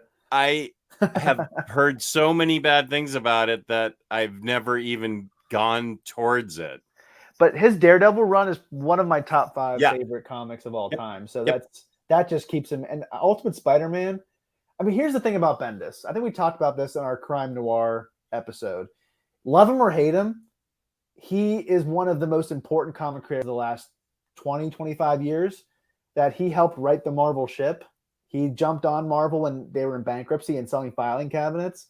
And his work on Ultimate Spider-Man was definitely influential. And then Kevin Smith doing Daredevil. So he's been very influential. His work on Miles Morales, there's an animated movie that won an Academy Award based on a character that he created.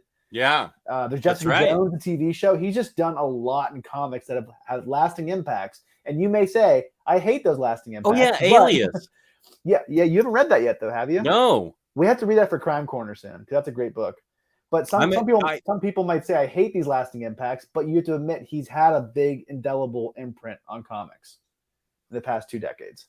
Okay, I'm going to follow that up with another. There's Harley Quinn. Okay. Okay.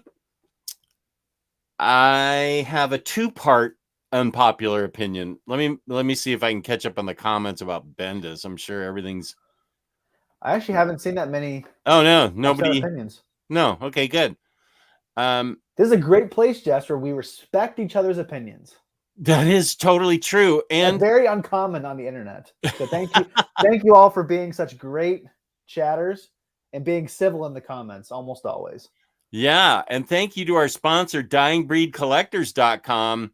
All this month of October, you get free shipping with those already discounted prices with the code Trick or Treat. Go to Dying Breed Collectors, get 7 or 8 Omnis, and get free shipping on them.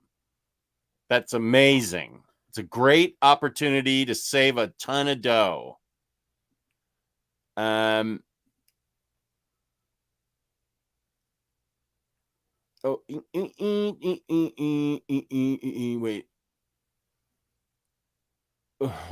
Okay, wait. Somebody's having a conversation with each other. Powers, yeah. I liked the first couple books I read, but then I fell off it. Oh, here's an unpopular opinion. That's a dumb opinion. Come on. Okay, no. You're entitled to your opinion. I just happen to love. That's definitely an unpopular opinion. I agree. That's definitely an unpopular opinion because I love Grant Morrison's new X-Men. I can't speak to that though because I haven't read Bendis' X-Men yet, so I can't comment yet. I did enjoy both titles that he wrote, but I totally love new X-Men.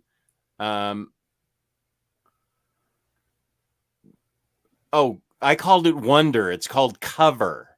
That's what it is. I'm sorry. cover. I haven't read that yet. I do own it, but I haven't read it yet. Have you read his Moon Knight? Isn't that much maligned by people? I haven't read it, Okay. but I don't care. I'm just going to read. Even though it's much maligned by many, the hardcover sold out very quickly. Yeah, and those two standard size hardcovers were out of print forever. Mm-hmm. Wait, what's your two-part unpopular opinion? Yeah, I just want to make sure I caught up. Bendis's Jinx World is with Dark Horse now. They will release library editions of Powers. Okay, that's the way I'll collect it. Get rid of the Omni that was stranded. I actually don't have that, and I don't know that I have any Powers left. I do see. This is a personal opinion, taste. Personal opinion, a matter of taste, and it may be an unpopular opinion. I don't particularly care for Michael Avon Oeming's art.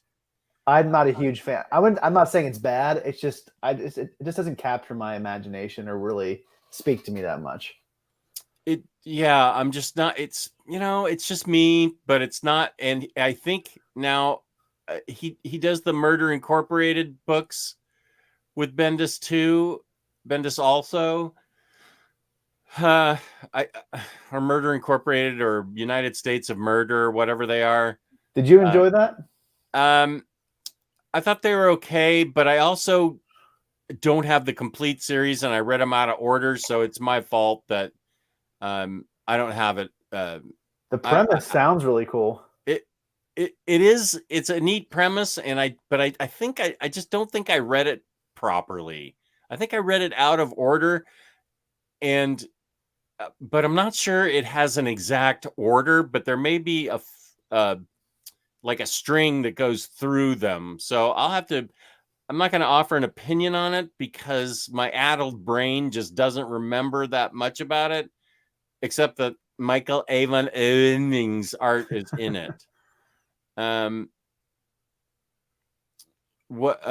Okay. Naomi season 1 is shooting now. Y'all need to read Jeff Johns' Geiger when it gets a trade paperback or hardcover. Jeff Johns is writing Geiger? I didn't know that was Jeff Johns. Okay. Yeah, him and Gary Frank. Really? Okay. Yeah. Well, that's his first creator-owned series ever. Oh, okay. Well, that's if it's in floppies, I don't know that much about floppies at this point. Okay, so okay, wait, I'm just trying to see. Okay, I think they're talking about Swamp Thing in the chat. Two-part unpopular opinion. I really liked Flashpoint, and I really liked a lot of new 52 titles. I know you're going to want me to be specific. So, Voodoo, iVampire, Frankenstein, Agent of Shade, Demon Knights, Scott Snyder's Batman, the much maligned, but I still like it, but don't think you should read it, Superman by Grant Morrison. I'm really interested in it, though. Now that, Animal Man by Jeff Lemire. Did you say Swamp Thing by the Soul? I was just about to. Swamp Thing by Snyder and Soul. Batman and Son by Peter J. Tomasi and Patrick Gleason. That was fantastic. Yep. Keep going. Justice League by Jeff Jones. That's my favorite Justice League of all time. Wonder Woman by Azzarello and Cliff Chang is really good. 100%. Yep. What else I have? I haven't read The Flash. Ooh, Aquaman. Did you say that? I love Aquaman. That's really good. By Jeff Johns.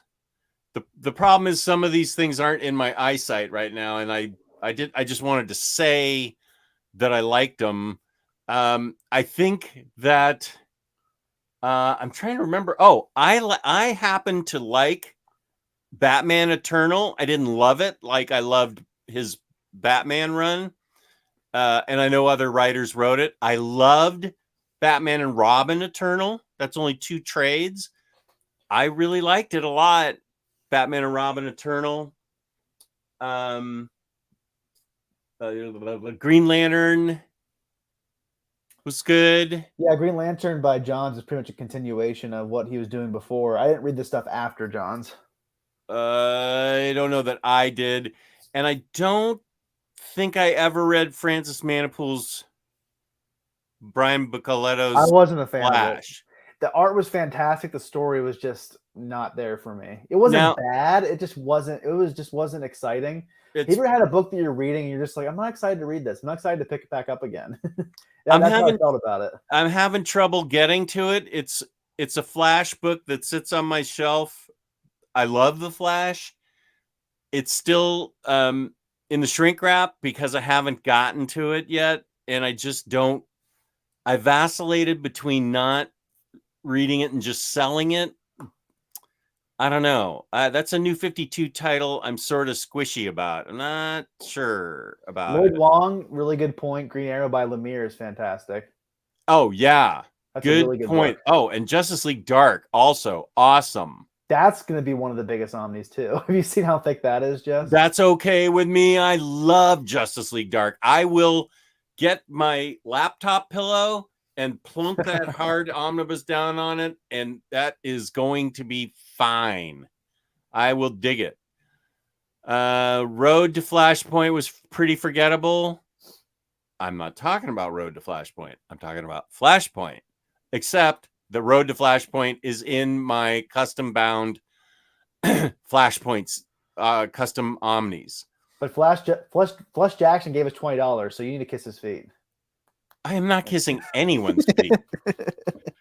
I meant metaphorically. Metaphorically or physically, I'm not doing that. I will agree with him here that Batman story, I will say, wait, have I already come out and said it's my all-time favorite Batman story? You vacillate between that and Earth One.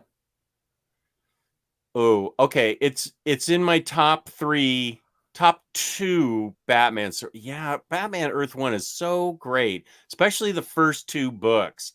Those first 2 books are diamond and gold put together. Yeah, and that Thomas Wayne story, gosh darn it, that was so good.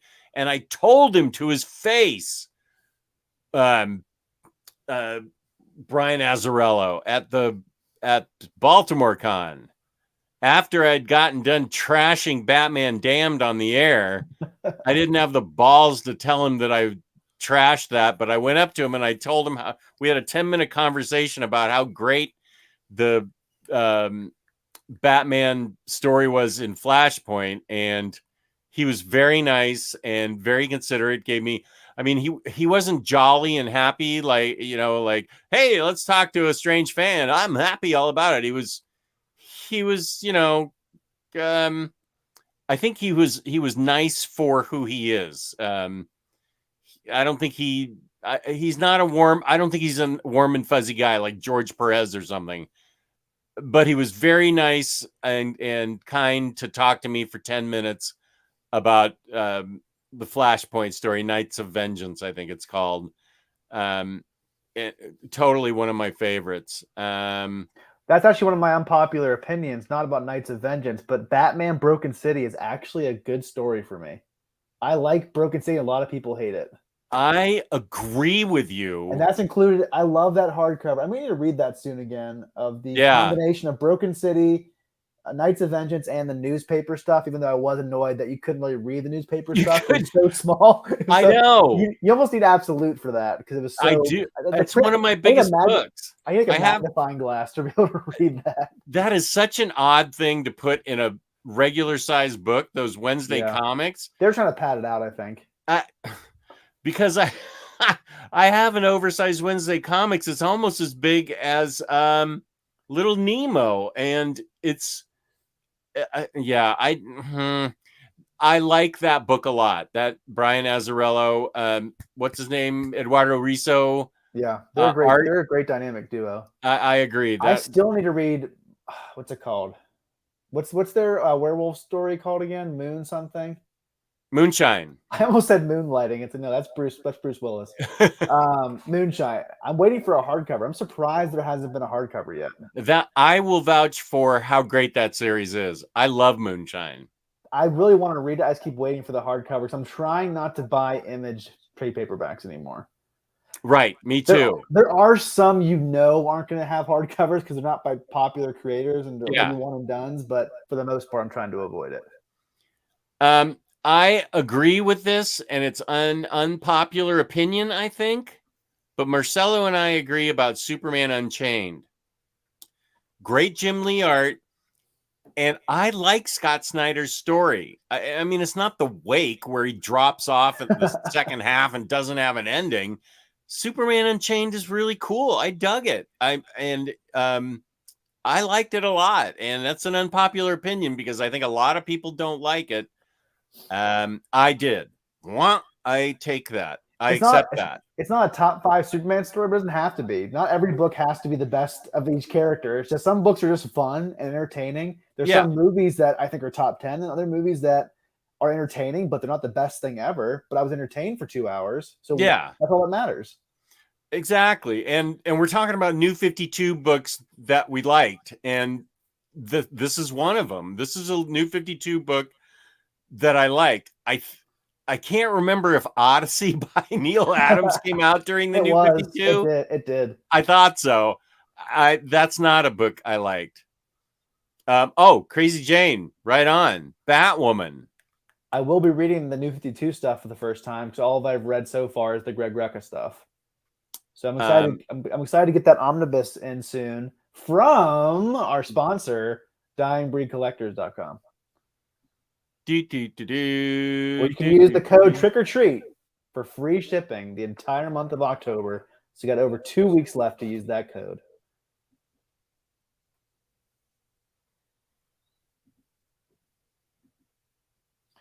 But speaking of Jim Lee, I know this isn't the New 52 book, but you weren't a fan of Man of Tomorrow by him and Azzarello, right? I own it. I didn't dislike it enough to get rid of it. Because of that art, I thought the story was, how do I say this? It wasn't mediocre. It was just sort of, it was just kind of okay, the story. But the art was amazing, which kind of elevated it. I didn't dislike it enough to get rid of it. It's still in my Superman collection. I'm not going to, I definitely did not buy the absolute of it. There may have been a deluxe of it. I didn't upgrade that. I'm just keeping the 2, what do I have it in? 2 hardcovers or something? There is an absolute edition of it. Yeah, I just said I'm not getting that. Don't you listen to me? Unpopular opinion. I was looking at the chat for a second.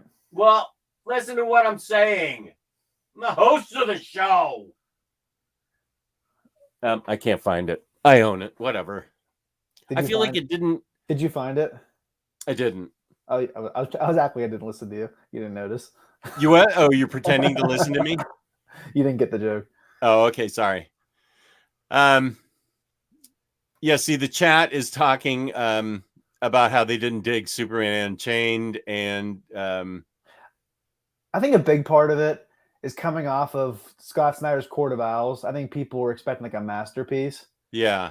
And it's like, again, not everything has to be a masterpiece, but again, it's very much a blockbuster popcorn comic. It's just a lot of fun. There's not much. It's not an all-star Superman where it's like an existential treatise on life and why Superman's so important.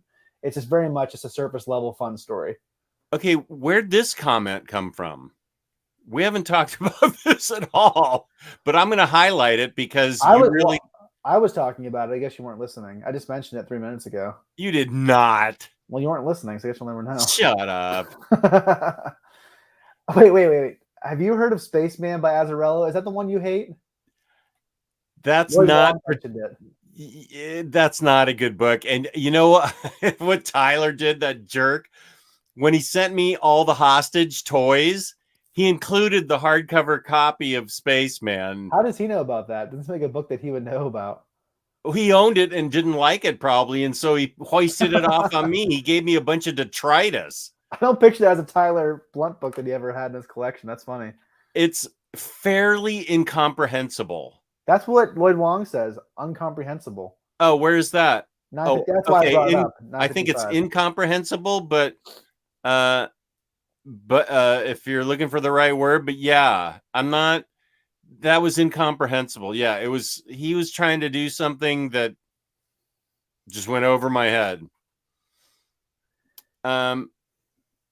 This is a Neymar show now. Neymar. Did Tyler include the? No, he didn't. He didn't send me any Dragon Ball stuff.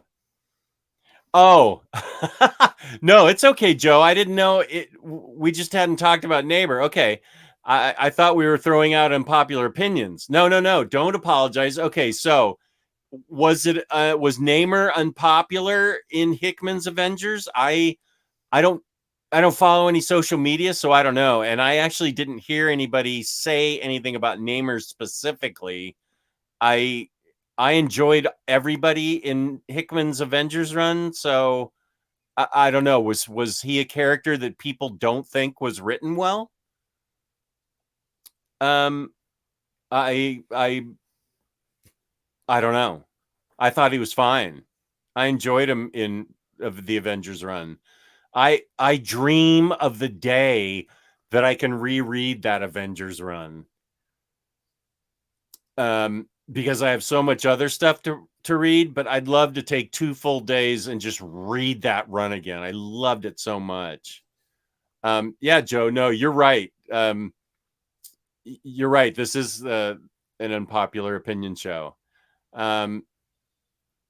Unpopular opinion. Jonathan Kent is a more interestingly fleshed out character and Superman than his dad. He's not even Superman. He's only been Superman for 3 issues, so it's hard for me to. I haven't read them yet, so I can't really say. I don't know enough about Jonathan Kent except for Super Sons and Tomasi's. I don't think. Oh well, and Bendis. Yeah, I haven't read anything new. What's Tom Taylor writing? Superman. Is he writing the Earth stuff? He's writing, the Superman time while Philip Kennedy Johnson does Action Comics in space. And Superman leaves to face a threat or a big issue, and he leaves Jonathan to be Superman in his wake on Earth. Okay, and so that's what Tom Taylor's writing? That's what Philip Kennedy Johnson explained to us a couple weeks ago. Right. And I think Tom Taylor's also writing a really good Nightwing run, apparently, which I've heard. I'd really like to read. The first hardcover's coming out, I think, in the next several months. So I'm excited about that. Oh, good. Good. That's going to be a hardcover? Standard size hardcover. Frickin' DC. This is true. Her and Bewitched. Which one was your favorite? Genie. I always watched more Genie growing up. Yeah, I still actually Matthew's right. I still dream of Genie. That's not a lie. And the pink outfit. I've seen her pictures in real life. I saw her in real life. I feel. Let's see. When did my daughter join that chorus? 2014. I feel like it was the late 2010, 2000. No, wait. My daughter graduated from high school in 2009. So it was the mid 2000s when I saw Barbara Eden at a freezing cold performance out in the mall with the children's choir that my daughter eventually joined. And they had Barbara Eden down as singing some numbers, singing some music. And she said to the director of the show, I don't sing. I can't sing. I don't sing. And they were like, well, you're on the show schedule here singing these tunes. Wing it. So she actually did an admirable job for somebody that didn't sing. My point is, she still looked awesome. That was, 2005, but okay, that's fine. Most of the post-Future State runs seem to be doing the New 52 thing of a standard HC first, then a trade. Popular opinion, DC blows. Oh, man. Super Squad D still hanging in there. Super unpopular opinion. Instagram is better than YouTube. Is he low-key shading our show? High-key shading our show. Yeah. I think he's just coming out and saying we're not good. I think so. Well, Super Squad D, you are definitely more popular on Instagram than YouTube. So you've got that going for you. Except when I appear on your show. Let's see.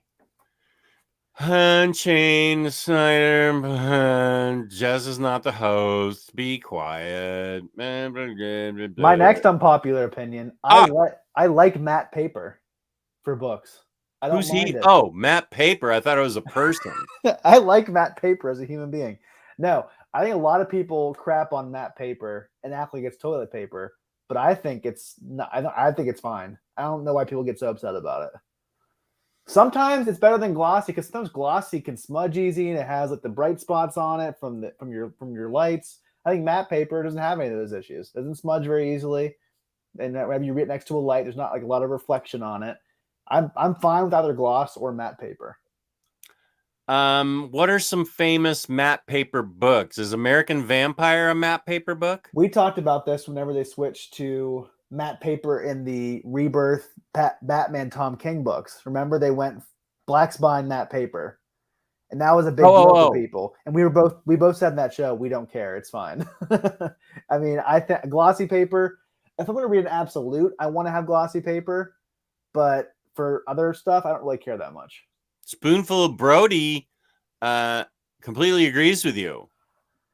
Yeah, I wouldn't say I like it better. I think it's just as good. It's just different. I don't really care. I know some people get really upset about it, but I think it's fine. I'm neutral. I just want to get the books. I know that the original Swamp Thing is on matte paper. If I recall correctly, there's too many statues in front of it for me to just go grab it and see. The chat can tell me if I'm wrong, because they love to do that. But I don't care. It's fine. Ben Uncles, I like matte paper depending on the story. The Sixth Gun Big Oversized Edition used matte paper, and I feel like the colors are duller than they should be. Matte paper works perfectly for something like Gotham Central. Did Gotham Central have matte paper? I don't have the omnibus, so I'm not sure. I have the trades. Where the heck? It's not within. That was an omnibus that again was too large for me, so I stuck with the trades I already had. That is a big omni, and it took me a long time to read. It's a great series. I just didn't want to have that massive of an omnibus. Professor Flex says, for me personally, color pops much more on glossy. Flesh Jackson says, well, I agree with this. Gutter loss bothers me more than most paper quality. I totally with you on that. The worst gutter loss I've experienced recently was the Joker War Saga hardcover. Man, that was some of the worst gutter loss I've ever seen in a book. There was like whole word balloons. I had to like push like this to be able to read it. It was so annoying. You can kind of see it there. Yeah, you can kind of see it there, but there's some where it was egregious. And it was like, come on. There was some really bad gutter loss in that volume. I ranted about it on my Instagram review of that book. I haven't read any of this yet, so I don't know. I'm behind. I just saw so much Joker, and I thought, really? It is the Joker War Saga, so yeah. I mean, he's been writing a lot of Joker the whole time. Just that part. Well, is this where he introduces Punchline? Yes. Well, I don't want to spoil anything for you, but I'm on the most recent hardcovers right now. Actually, it doesn't involve the Joker at all. So he moves away from the Joker. This is where he introduces Punchline. I just can't remember. I can remember because it's right here. There you go.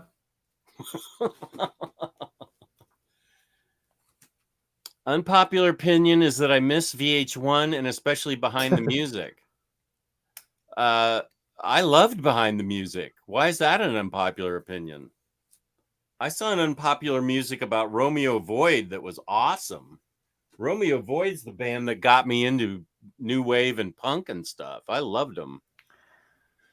Is it an unpopular opinion to say that Scott Pilgrim is one of the most enjoyable comic films ever made? Not sure how many others out there love it, but I saw it 3 times in theaters. Ha, ha, ha. I've never seen it, so I can't speak to that. I haven't either. I really want to. The soundtrack's bitchin', but I don't really want to. I definitely do want to.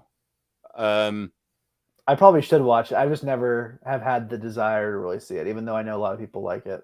I don't know that this is an unpopular opinion. Paul Dini's Detective and Streets of Gotham runs are the best Batman runs of all time. I haven't gotten to them yet. I think you've read them, right? You haven't read them yet? No. Oh, I thought you did. You got to read that sometime in the near future. That's a great series. Yeah, so, well, I don't know that you think it's the best Batman, but you really like it, right? I mean, Paul Dini is my favorite Batman writer ever in terms of all of his Batman work. Okay. Cartoons, video games, comic books. He's done a lot of great stuff. What video games has he written? Arkham Asylum and Arkham City. He wrote the first 2 games. Well, those were the first 2?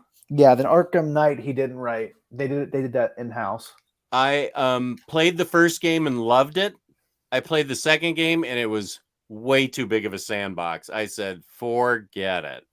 That's still sitting on my PS4 hard drive. About halfway through, he had too many things. It was like his goal. Okay, Batman has his goal. And to get to the goal, he had to do 5 other things. Go to Bane, get something from Bane, do this, jump up on the light pole. Just let me get to the... All the side missions in the game you don't have to do, though. You could just do the main story. In the second one, I feel like you had to do them to get to the main point. There's a bunch of other side quests, like different characters, like different villains you have to defeat. But from what I remember, all of those were not necessary.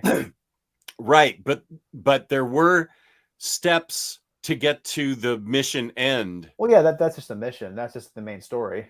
Well, I didn't want to do that stuff. I wanted to. Yes, I was just saying you didn't have to do any of the side stuff.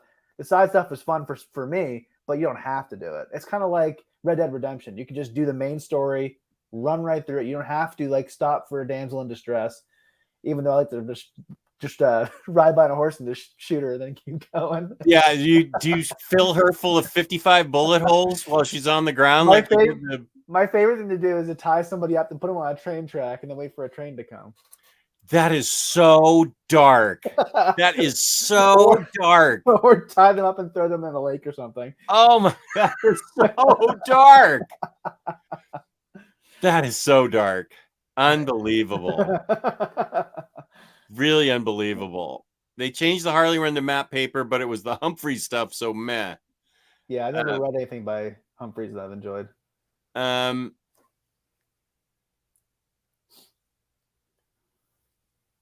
Hey, Jess, loved your favorite comics in a genre series of videos. Do you plan on doing any more? Funky Dot Monkey Dot. Hey, Jess, loved your favorite comics in a genre series. If you want me to do more, I'll do more. I will write that down next to Hort. Oh, and there was a question earlier somebody asked. I'm sorry, I skipped right by it. The Lady Mechanica Kickstarter. I totally am doing that. Somebody asked that, and I apologize. I went right by it, but there is a Lady Mechanica Kickstarter, and I just went through the new Lady Mechanica, and one of my next videos is going to be comparing the Lady Mechanica I own compared to the new one that's been released. Spoiler, there are some differences. Genre series. Favorite comics in a genre. Favorite comics. I'm not really remembering that series that I did. What specifically did I talk about? Do you remember Funky Monkey? Favorite comics in a genre series of videos. I usually remember all my videos, so Ben But I Uncles have- has a favorite of yours he mentions that was kind of old.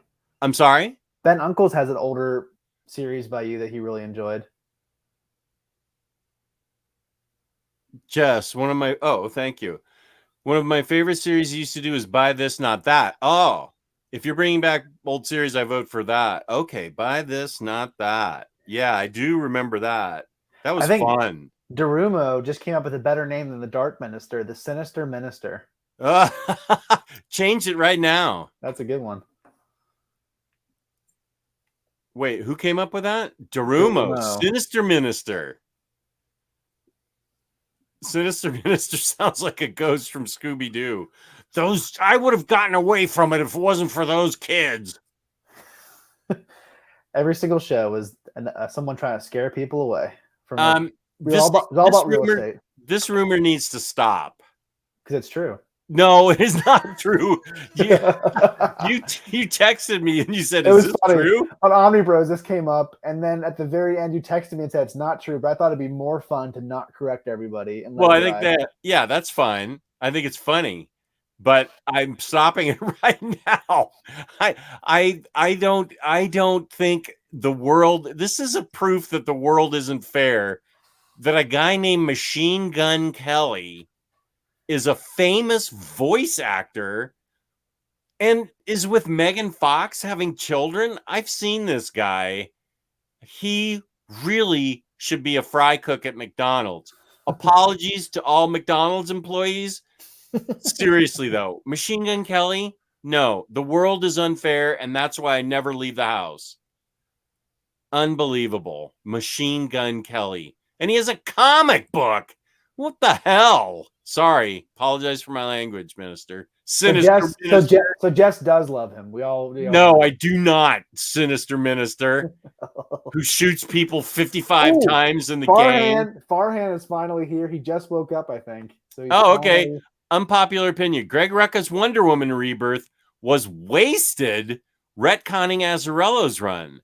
I would have. This is an unpopular opinion. Another bold statement from Marcelo. I would have preferred that he used his limited time writing stories in the style of his first run. I love his year one story with Nicola Scott. I think Nicola Scott draws my favorite Wonder Woman. Oh, I agree. Nicola Scott in Black Magic. That book must be taking up all her time because I don't see her stuff enough. If she takes as much time as on her art that it slows things up, I understand. But if she's a fast artist, then everybody should be using her. Her art is absolutely beautiful, spectacularly beautiful. The really funky monkey clarified his comment from earlier. Oh, okay. Just a sec. There's Farhan. How you doing, Farhan, buddy? Hey, Justin Taylor, the best bromance couple on YouTube. Did you know he said that? We were a bromance? I didn't know that. Love you guys as always. Peace and love from Malaysia. You want to see a bromance? Where do you see the pictures from when I visit in Pittsburgh? There's going to be pics of us having milkshakes, pics of us having Primanti Brothers sandwiches, pics of us in the comic book stores, pics of us with his wife. But, well, that'll sort of, no, we won't have pics with his wife. Pics of us hamburgers and pizza. We're going to be just bromancing the heck out of Pittsburgh. It's going to be a blast. It's going to be here before we know it. It's less than a month away. That's right. Awesome. Romeo Void, one of my favorite bands. I love Romeo Void. They got treated so poorly by their record label because of Deborah Ayal's weight. And that is the only reason they weren't huge, because their music was awesome. Because CBS or whoever, Columbia, whatever idiot label they were on, I know they were on like the 415 label at first or something, but then they went to a major label. They should have been like opening for U2 or something and getting really popular. And the record company didn't like Deborah because she was overweight. F the record company. Romeo Void was awesome. That's not an unpopular opinion. That is a fact. Okay. I think there was a Spidey episode from the 60s with a title of Sinister Minister. Well, we're co-opting it, and he is now the Sinister Minister.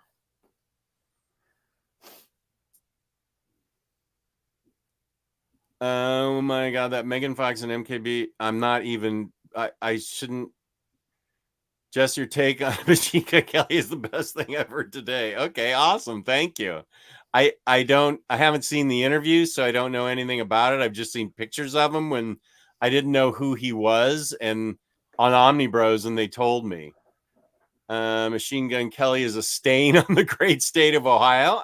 Fun fact, I was born in Ohio. I'll be right back. Okay. Ultimate Power gives me a big compliment. Jess should have a side gig as a comedian. That's very kind of you. Thank you, Ultimate Power. 01. Thank you. Real Funky Monkey. Oh, the fantasy. Okay. Yeah, I do have. Did I do science fiction? I have horror. And I have occult coming up. Okay, now I know exactly what you're talking about, Funky Monkey. I have horror. Okay. Favorite comics genre. I have horror, horror and occult, but specifically witches. I have those genres coming up. I should be able to get those done before the end of the year. So yeah.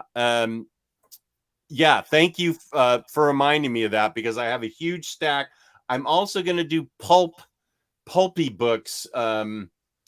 I'm going to try and think of a better word description for it. But it's pulpy books in the genre, in the way that the what was that TKO book that I love so much? The Fabulous Dr.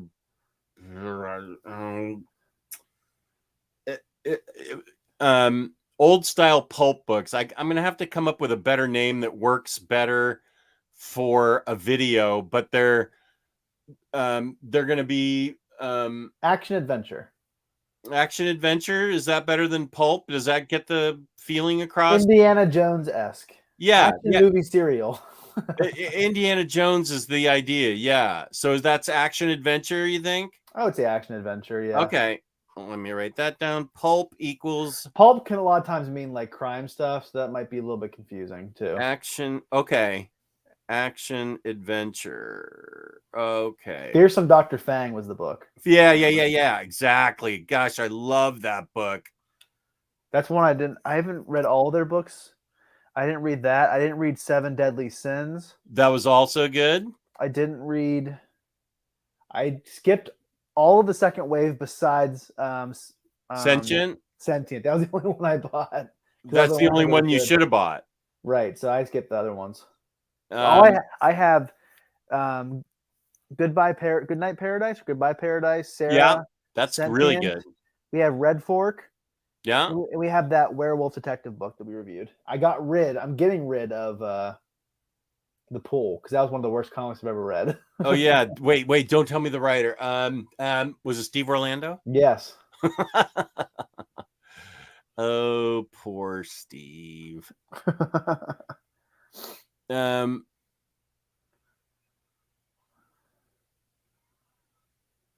Okay, wait. One milkshake, two straws, Jake. That's funny. That'd be a real bromance photo. Oh yeah, we're a total couple now. Jessler. Kate does want to hang out with us a little bit, and so we're gonna hang out with Kate and Bat Sam sometimes too. Oh, good. I think she wants to come out to eat with us sometimes and bring Sam. That 100%. And I think the Saturday we're gonna do the show at my house. We're gonna have you over for dinner that night, so you can. Thank you. You can hang out with the family. Thank you. So that'll be fun. You already met her, so it won't be awkward. I'm sorry? You've already hung out with her, so it won't be awkward. Yeah. And yeah. I am looking forward to meeting Bat Sam. I certainly have I almost have more pictures of Bat Sam than I do my daughter at this And point. Murdoch. And Murdoch. I can't wait. We just had his 2-year birthday today for Sam. Nice. Happy birthday to that dude. His birthday's on Monday, but we had the family party today. Popular opinion, this is the best episode of Baturdays that has ever aired. Thank you for hanging in there with us, Super Squad D. We've been on for over 2 hours. Another super chat too. I see that at the top. I haven't got to it yet, but I will. For the record, Greg Rucka is one of my favorite writers. You don't need to say that. We get it. Your unpopular opinion stood on its own, but he's also obviously one of our favorite writers too. Azzarello's run and what he changed was incompatible with the old canon, which Rebirth was all about reflecting, at least on the surface. Also, Rucka would have absolutely wanted to change all that from Paul Baker. I agree with that. But Rebirth was a return to roots for all the DC characters. So it's not surprising that was the. I'm not minimalizing whoever's opinion that was. I'm just saying that's why they did that. Right. Crash Lane, here's the problem with that.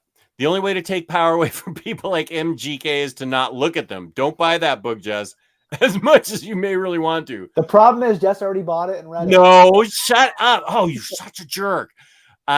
Sinister The problem is by the time I discovered he even existed, he was already a famous voice actor and with Megan Fox having children. This guy wears a dumb hat, is all filled up with tats, weighs about 105 pounds. I think he could take a shower in a phone booth. He's so skinny. He's just got to be pale white, pasty skin and bones. I don't care if he watches this show and I'm insulting him. I hope I'm insulting you, Machine Gun Kelly. Megan Fox, what is the deal? Who are these people? What's the deal with Machine Gun Kelly? What's going on with Machine Gun Kelly and Megan Fox? Sam got some new Thomas trains today, and Kate just noticed on his monitor that one of the trains was on and the wheels were spinning so you could hear it. So she went in and tried to get the train while he was sleeping, and he woke up and grabbed it with both hands. It wouldn't let go of it. She turned off the switch and just left, and he went back to sleep immediately. Then he woke up like let her take it away from him. That's awesome. Taylor, you taking just to Pepe's? I know Primanti's is a Pittsburgh staple, but I personally like Pepe's better. I've never been to Pepe's, so I can't speak to it. What is Pepe's? A sandwich shop, or? I think it is. I've never been there though. Ben Uncles, can you lend some color to Pepe's? Tell us. We can't skip Primanti Brothers because that's Jess's dream, so we can't skip that.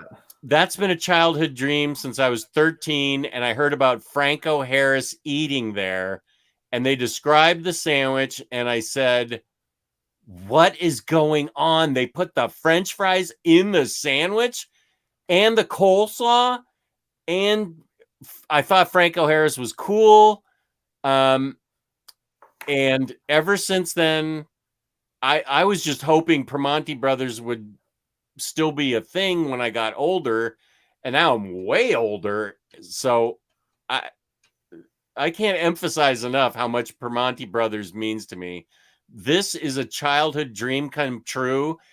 And I know a lot of people's childhood dreams come true, like winning the World Series or Super Bowl MVP. Mine's about food, and getting to Primanti Brothers is been a huge goal of mine since I was a kid. But I could extend my stay another day. My wife doesn't need me around the house. I'll stay if I need to go to Pepe's. What is Pepe's? Who is this person named Pepe? I pretty much have the whole weekend mapped out by now. Awesome. Oh, good question. Which Bad Religion album is your favorite? Empire Strikes First is a classic, in my opinion.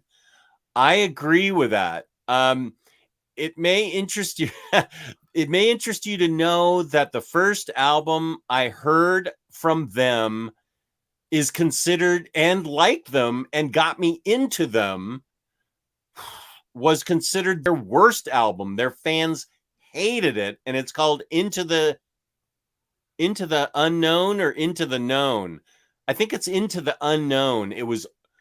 They were a punk band, and then they went to synthesizers on this album, Into the Unknown, and it was really catchy, and that was the first album I heard by them. So I thought, oh, I'll listen to their older stuff, and I listened to it, and I liked it just as well. But there was no internet or anything back then. This was 1984 when I found out about it. But from the punkers that came into the record store to buy albums, they made it clear to me that I was uncool for liking this particular album. Unpopular opinion, Into the Unknown is a good album. I think the follow-up was like Into the Known, and then they went back to their hardcore banging roots. No Control is also a classic. First time, oh geez, I really don't want to. Yeah, I don't want to talk about this guy anymore.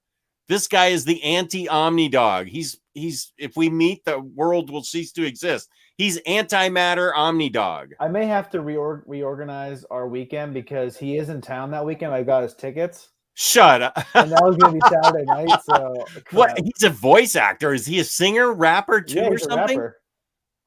Oh, a rapper, a pasty white. Okay. Eminem Pasty White. Yeah, that should be his name, Pasty White. Can confirm Pepe's is a sandwich shop, home of the original Roethlisberger. There you go. Does it have a birthmark on it? Unpopular opinion.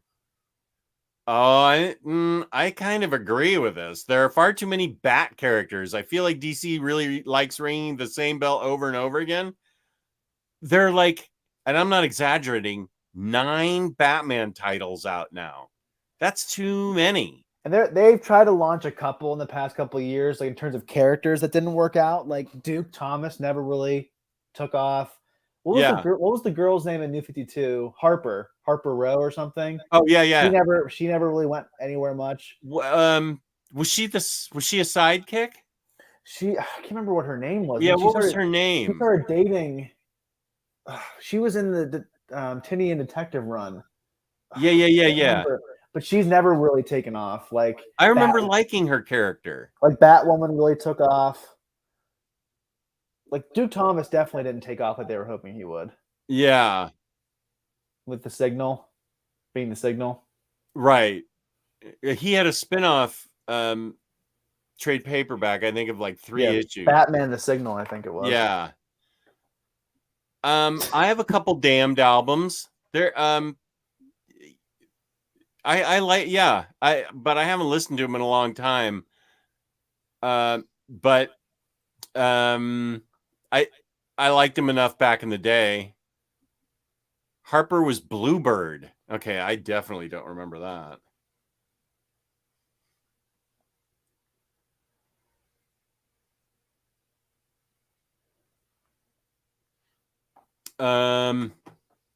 Unpopular opinion. We need more Batman on TV. I agree with that. Don't see him enough in that medium. I agree with that. And I have to finish Squid Game. Then I'm going to finish Loki.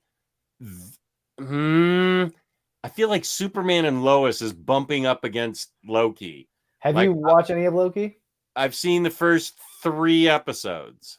That's one of my unpopular opinions. I don't like that show. Okay. Is that a real unpopular opinion you were ready? Yeah, I actually wrote it down. I didn't want to say much about it because I didn't know if you get mad at me. Because no, I'm not going to get mad at you. That's fine. I'm not going to spoil it. I'm on the last. I haven't finished last episode. I don't know when I'll get to it. I'm just not interested to finish it, to be honest. I fell asleep 3 times during the season. I just haven't really enjoyed it. I've been slightly not disappointed. I haven't been as huge into the Marvel TV shows as I want to be. I'm hoping Hawkeye will turn that around for me. I did like WandaVision. It didn't blow me away like most people. I liked it. I enjoyed it. I don't know if I'll ever watch it again. Falcon and Winter Soldier started great for me, but it fizzled out by the end. And I just haven't enjoyed Loki at all, like on any level. And I'm not sure how to really quantify it. I just know falling asleep 3 times isn't a good sign while watching it, which isn't very common for me to fall asleep that much while watching a TV show. Yeah. I'm hoping Hawkeye will be the one that I really enjoy. Have you seen the trailer for Hawkeye yet? I know you don't watch trailers really. No. But it looks like it's very much a Matt Fraction run inspired TV show. Oh, okay. I'm excited for it. I'm even going to watch What If. I know that's been much maligned, but I also didn't love it. I watched the first 2 and didn't really love it that much. So yeah, I'm still going to watch it. I'm going to watch all of it. And you know how I feel about WandaVision. So Superman and Lois is great though. I hope you do finish that. That's a great show. I think I'm going to, as soon as I'm finished with Squid Game, I really have a hankering to see Superman and Lois. I think the first 5 minutes of that show is like one of the best Superman things ever. When he says, "Thanks, my mom made it." Yeah. When the kid says, "Nice suit." Just reenacting that first cover of Action Comics, that was fantastic. Yeah, I just love that summation of their lives. It's just a really, really cool introduction to the character. And I like Man of Steel. I like Henry Cavill, but this is more the Superman I gravitate towards. Okay, just a wholesome man of integrity who smiles and enjoys life. I love that. I like Henry Cavill. I like Man of Steel, but I like this just really hopeful Superman who's really, really a beacon of positivity and integrity. It's hard to reconcile those statements with killing all those people in the video games and throwing them off the cliff tied up and everything. It's just, there are definitely 2 sides to you, buddy. It's just video games. It's not real life. Video game violence has never led me to commit real violence. I never said I've only been involved in one fight in my life, and I didn't start it. How old were you? 6th, 7th grade. Okay, a kid picked me up by my neck on my locker and like picked me up like that. Like a bully? Yeah. Wow. Not really a bully. We were kind of friends, but not really friends. And I think I said something. I don't remember what happened. I don't know if I said something that made him upset. I can't remember. But he grabbed my throat and like picked me up, and I kicked him between the legs, and all my friends dogpiled on him. And then the fight was over. Nice. All your friends dogpiled on him. That's awesome. So yeah, I might kill people in video games, but hey, in real life, I'm a nice guy. Okay. Unpopular opinion. Okay, I'm gonna say it. Robert Crumb is the greatest artist of the last 100 years. That's going back to 1921. And I'm not just saying comic book artist. I'm saying all art, like the art world. I'm putting him up there with all the Wyeths and everybody else. He is the greatest artist of the past 100 years. Don't say who to me, pal. R. Crumb. And unpopular opinion, I think people are gravitating towards Die Hard as a Christmas movie. Does that happen at Christmas time? And Lethal Weapon's a Christmas movie too. I remember seeing Die Hard in the movie theaters, but does it happen at Christmas time? Yeah, it's at a Christmas party when the Nakatomi Plaza gets taken over. Nakatomi Plaza. How many times have you seen that movie? A lot. And Lethal Weapon's also a Christmas movie. Is it? Yeah, one of the opening scenes with Mel Gibson, he's undercover at a drug bust at a Christmas tree farm and kills all the guys. Oh, I don't even remember that. What a great movie I love that movie. I remember loving the first Lethal Weapon and the second one. The second has one of the best action movie one-liners of all time. Remember how the main bad guy's a South African diplomat, And he holds up his badge, says diplomatic immunity. Boom! It's been revoked. But that's not as good as the best action one-liner of all time. Arnold Schwarzenegger in Total Recall, whenever his wife turns out to be a villain who's been plotting against him, and she tries to kill him, and then he has a gun on her, and she says, "But we're married." Boom! Consider that a divorce. Best action movie one-liner of all. Arnold Schwarzenegger has the best one-liners in action movies. Nice to see you. I'm not talking about Batman and Robin. I'm talking about Predator. Talking about True Lies. Great action movie. T2. A lot of great Arnold Schwarzenegger. I love whenever he throws the steam pipe into the guy. Let off some steam, Bennett. Okay. I remember I said something negative about him, and wait, who were we interviewing? Who was our last interview? Oh, Jeff Parker. Jeff Parker. You guys both jumped on me. Jeff Parker was coming through the video feed to jump on me when I said I didn't like Schwarzenegger. Is Schwarzenegger a great actor? No. Is he a great entertainer and performer? Yes. No. Well, Unpopular opinion. I don't like Arnold Schwarzenegger. Have I seen some of his movies? Yes. Did I enjoy any of them? No. Except Terminator? for T2. T2. You didn't like Predator? He was okay. Did you ever see True Lies? No. That's a great. Jamie Lee Curtis and him are great in that movie. That's a great movie. I did see Conan the Barbarian. I enjoyed that. I take it back. I did enjoy that. Great. I love the Conan. What is best in life? Yeah. Just to crush your enemies, see them driven before you, and to hear the lamentation of the women. Okay, now we're getting there. Go to bed, Omnidog. You've drank too many root beers. Robert Crumb, that's right. That's a hard take, but I respect it. Just how do you feel about Harvey Picar? He is the creator of the autobiographical comic. Many of his early stories were illustrated by Robert Crumb to perfection. He is the father of the autobiographical comic, and he perfected it and always deserved more credit, even though they had a movie made about him, which was a great movie, wonderful movie, which had Paul Giamatti as Harvey Picar. Then they had also Harvey Picar in there as Harvey Picar. Then they had animated Harvey Picar in there as Picar. That was a wonderful movie. He was such a great writer. I'm so sorry he passed away because he had so many. He's the one that could write about anything. He was standing in line in shopping and complaining about, I'm just telling you, peace and love, peace and love. I'm just saying that the title of the story was like standing in line behind Jewish ladies in the grocery store. And it was his lamentation. He's Jewish also. His lamenting about, I don't know what, I forget it now, what all the Jewish ladies were going, what he had to wait for while they were all going through the grocery line. But my point is, he could write a story about anything he did in life and make it interesting, and did.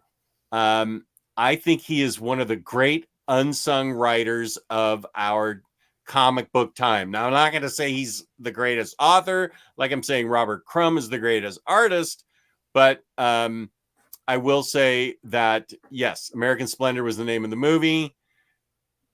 Don't like Arnold except for mention 3 movies and counting.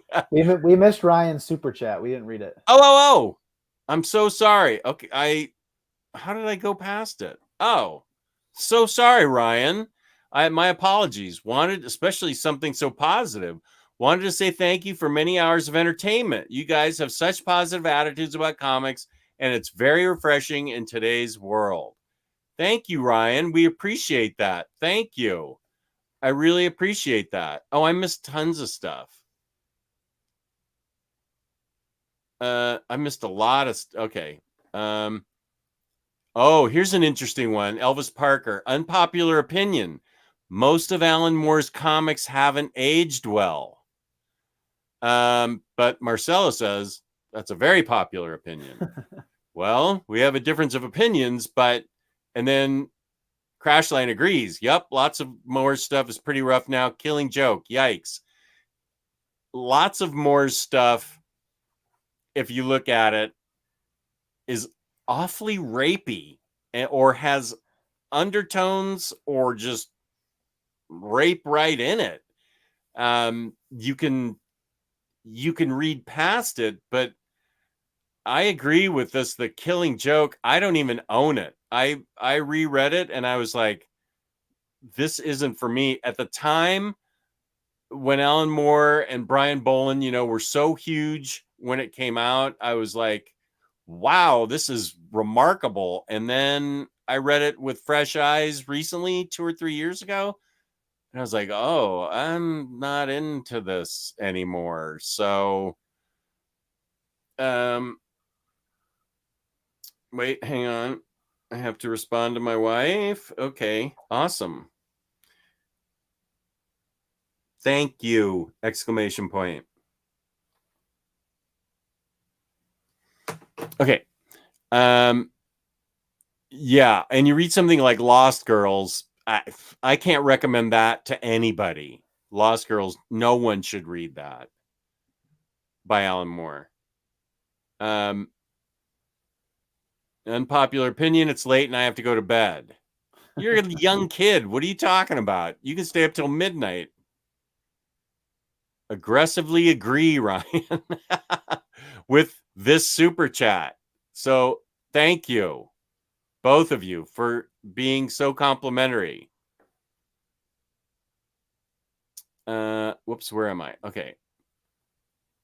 Man, too many bats. Because she continued. Peppy's damned. Let's see. Harper, puppity ba, puppity ba.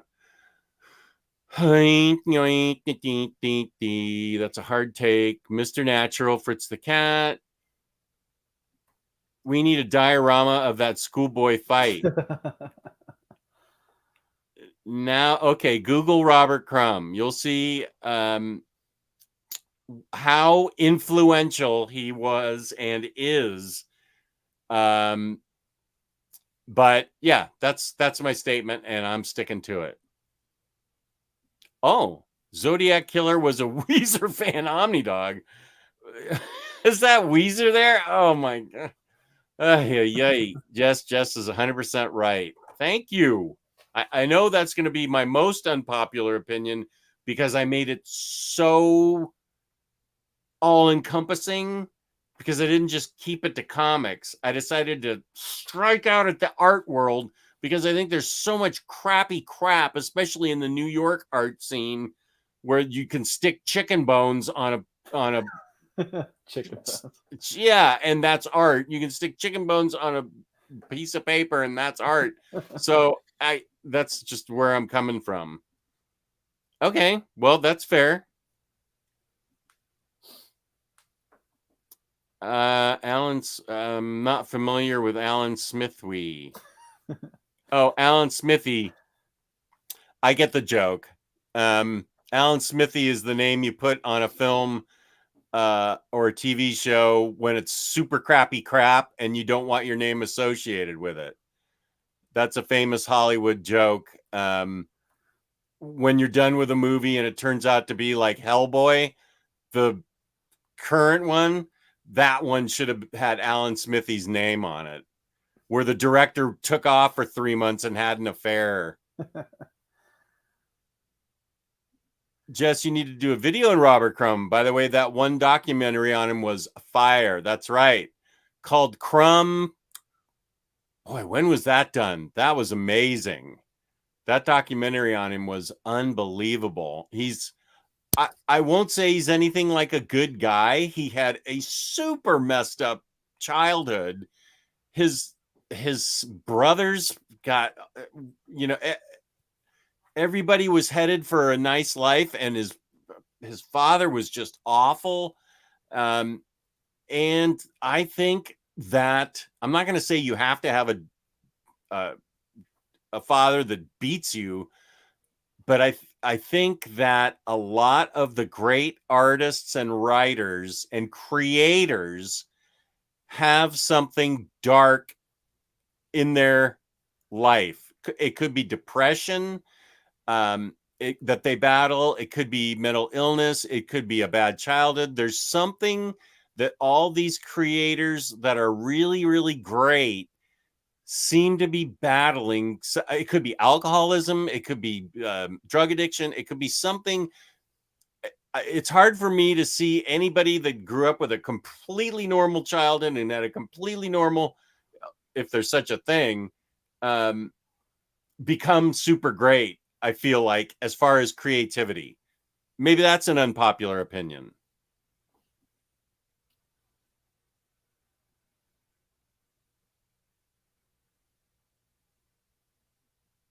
I hated Kindergarten Cop, just so you know. I thought that was his worst movie ever. It's nearly 4 a.m. there. You ready to call it a night?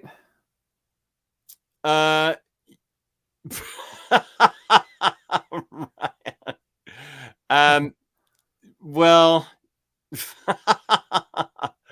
Spoonful of Brody, unpopular opinion, From Hell bored me to tears. Unpopular opinion, Grant Morrison is overrated. That's that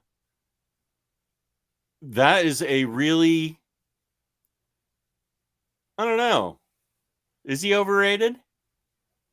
I think a lot of people think both ways about Grant Morrison.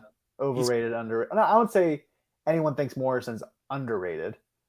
I think of him as just rated. I think Grant Morrison's really popular. Some of my favorite books are by him, and some of my least favorite, most incomprehensible reads are by him. I just read Grant Morrison's magnum opus again, All-Star Superman. That's the best I think Morrison's ever done. And you just had me follow you on that X-Men read, and New X-Men is just brilliant. I really like Morrison's Batman run. Yeah.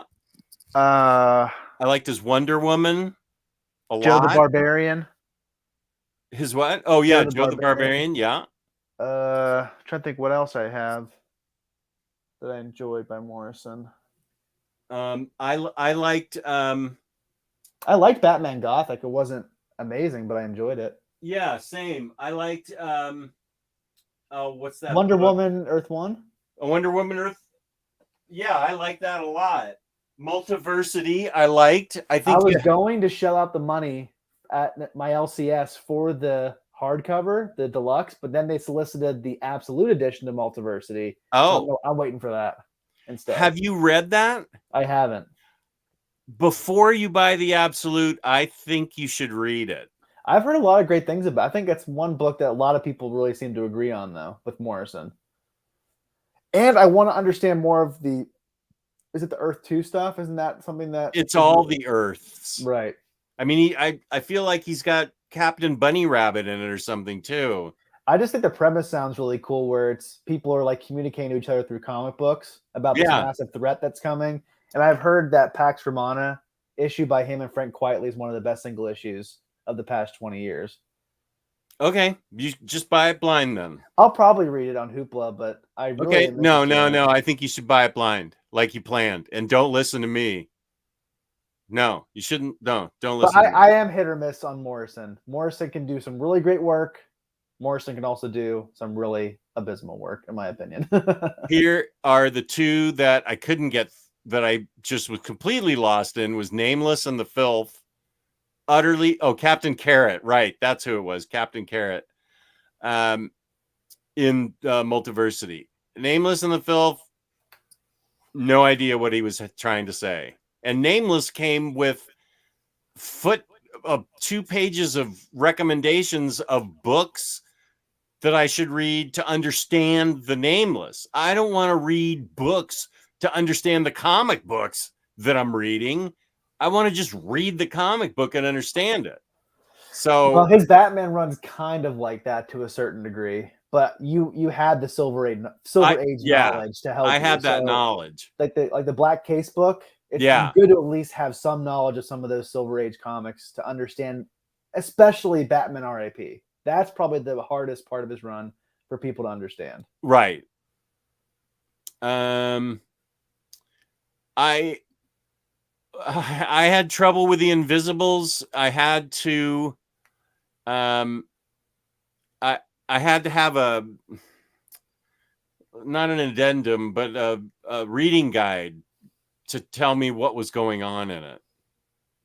Morrison was pretty tripped out on drugs writing Invisibles, I believe. So it sounds like it came across in the final product.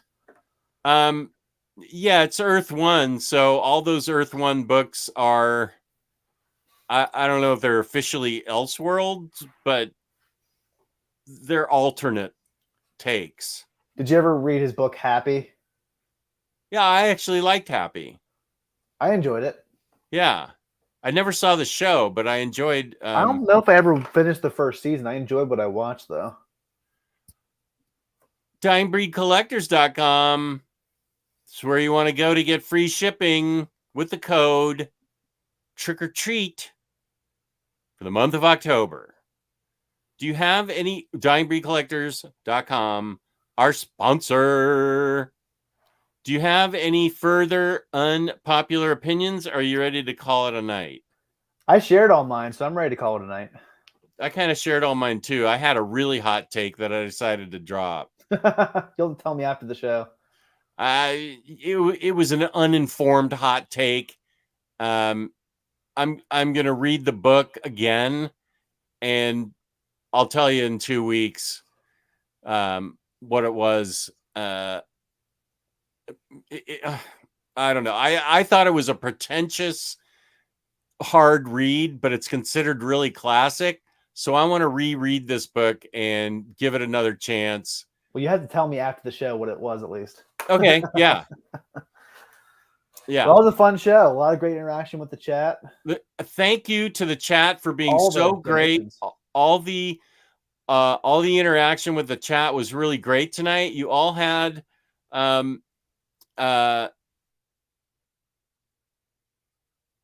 you respected our opinions. That is what this channel is about. Everybody has an opinion, and they're all valid as long as you realize and respect the other person's opinion. It's not Little Bird, but I do need to reread that.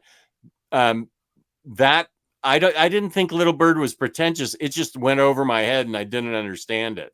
I kept it so I could reread it, Marcelo, because so many people liked it. That just went straight over my head. And I'm not embarrassed to admit it. I mean, it just did. But I kept it because I want to try it again. So thank you to DyingBreedCollectors.com. Jake Rocco, how dare you? Cut it out. I'm not. Peace and love, peace and love. Cut it out. Thank you to the chat, except for Jake Rocco's last comment. Thank you to my co-host. Where can we find you on the internet? You can find me at Minister of Comics on Instagram, and you can find me on this channel where we do Baturdays in the BatCave, which you're watching right now, and Crime Corner, which I'm not sure when the next one will be, but it'll come someday. Do we know what we're reading? I mean, I know we want to do the Marvel Noir stuff. That's going to take some time to read, so the next one will probably be something smaller, but we need to talk about it to figure out what we're going to talk about, because I have no idea. Okay. Thank you to everyone who was here. We really, really appreciate the super chats. That's very kind and considerate of you. We really appreciate it. Please hit the like button. Please feel free to subscribe and leave a comment. We always respond to comments. Peace and love. Peace and love. Thank you guys so much. Really enjoy doing these shows. These shows make my life better. Thank you so much. Do you want to end with the outro? Let's do the out. I love that song so much. Wait a second. We're going to end with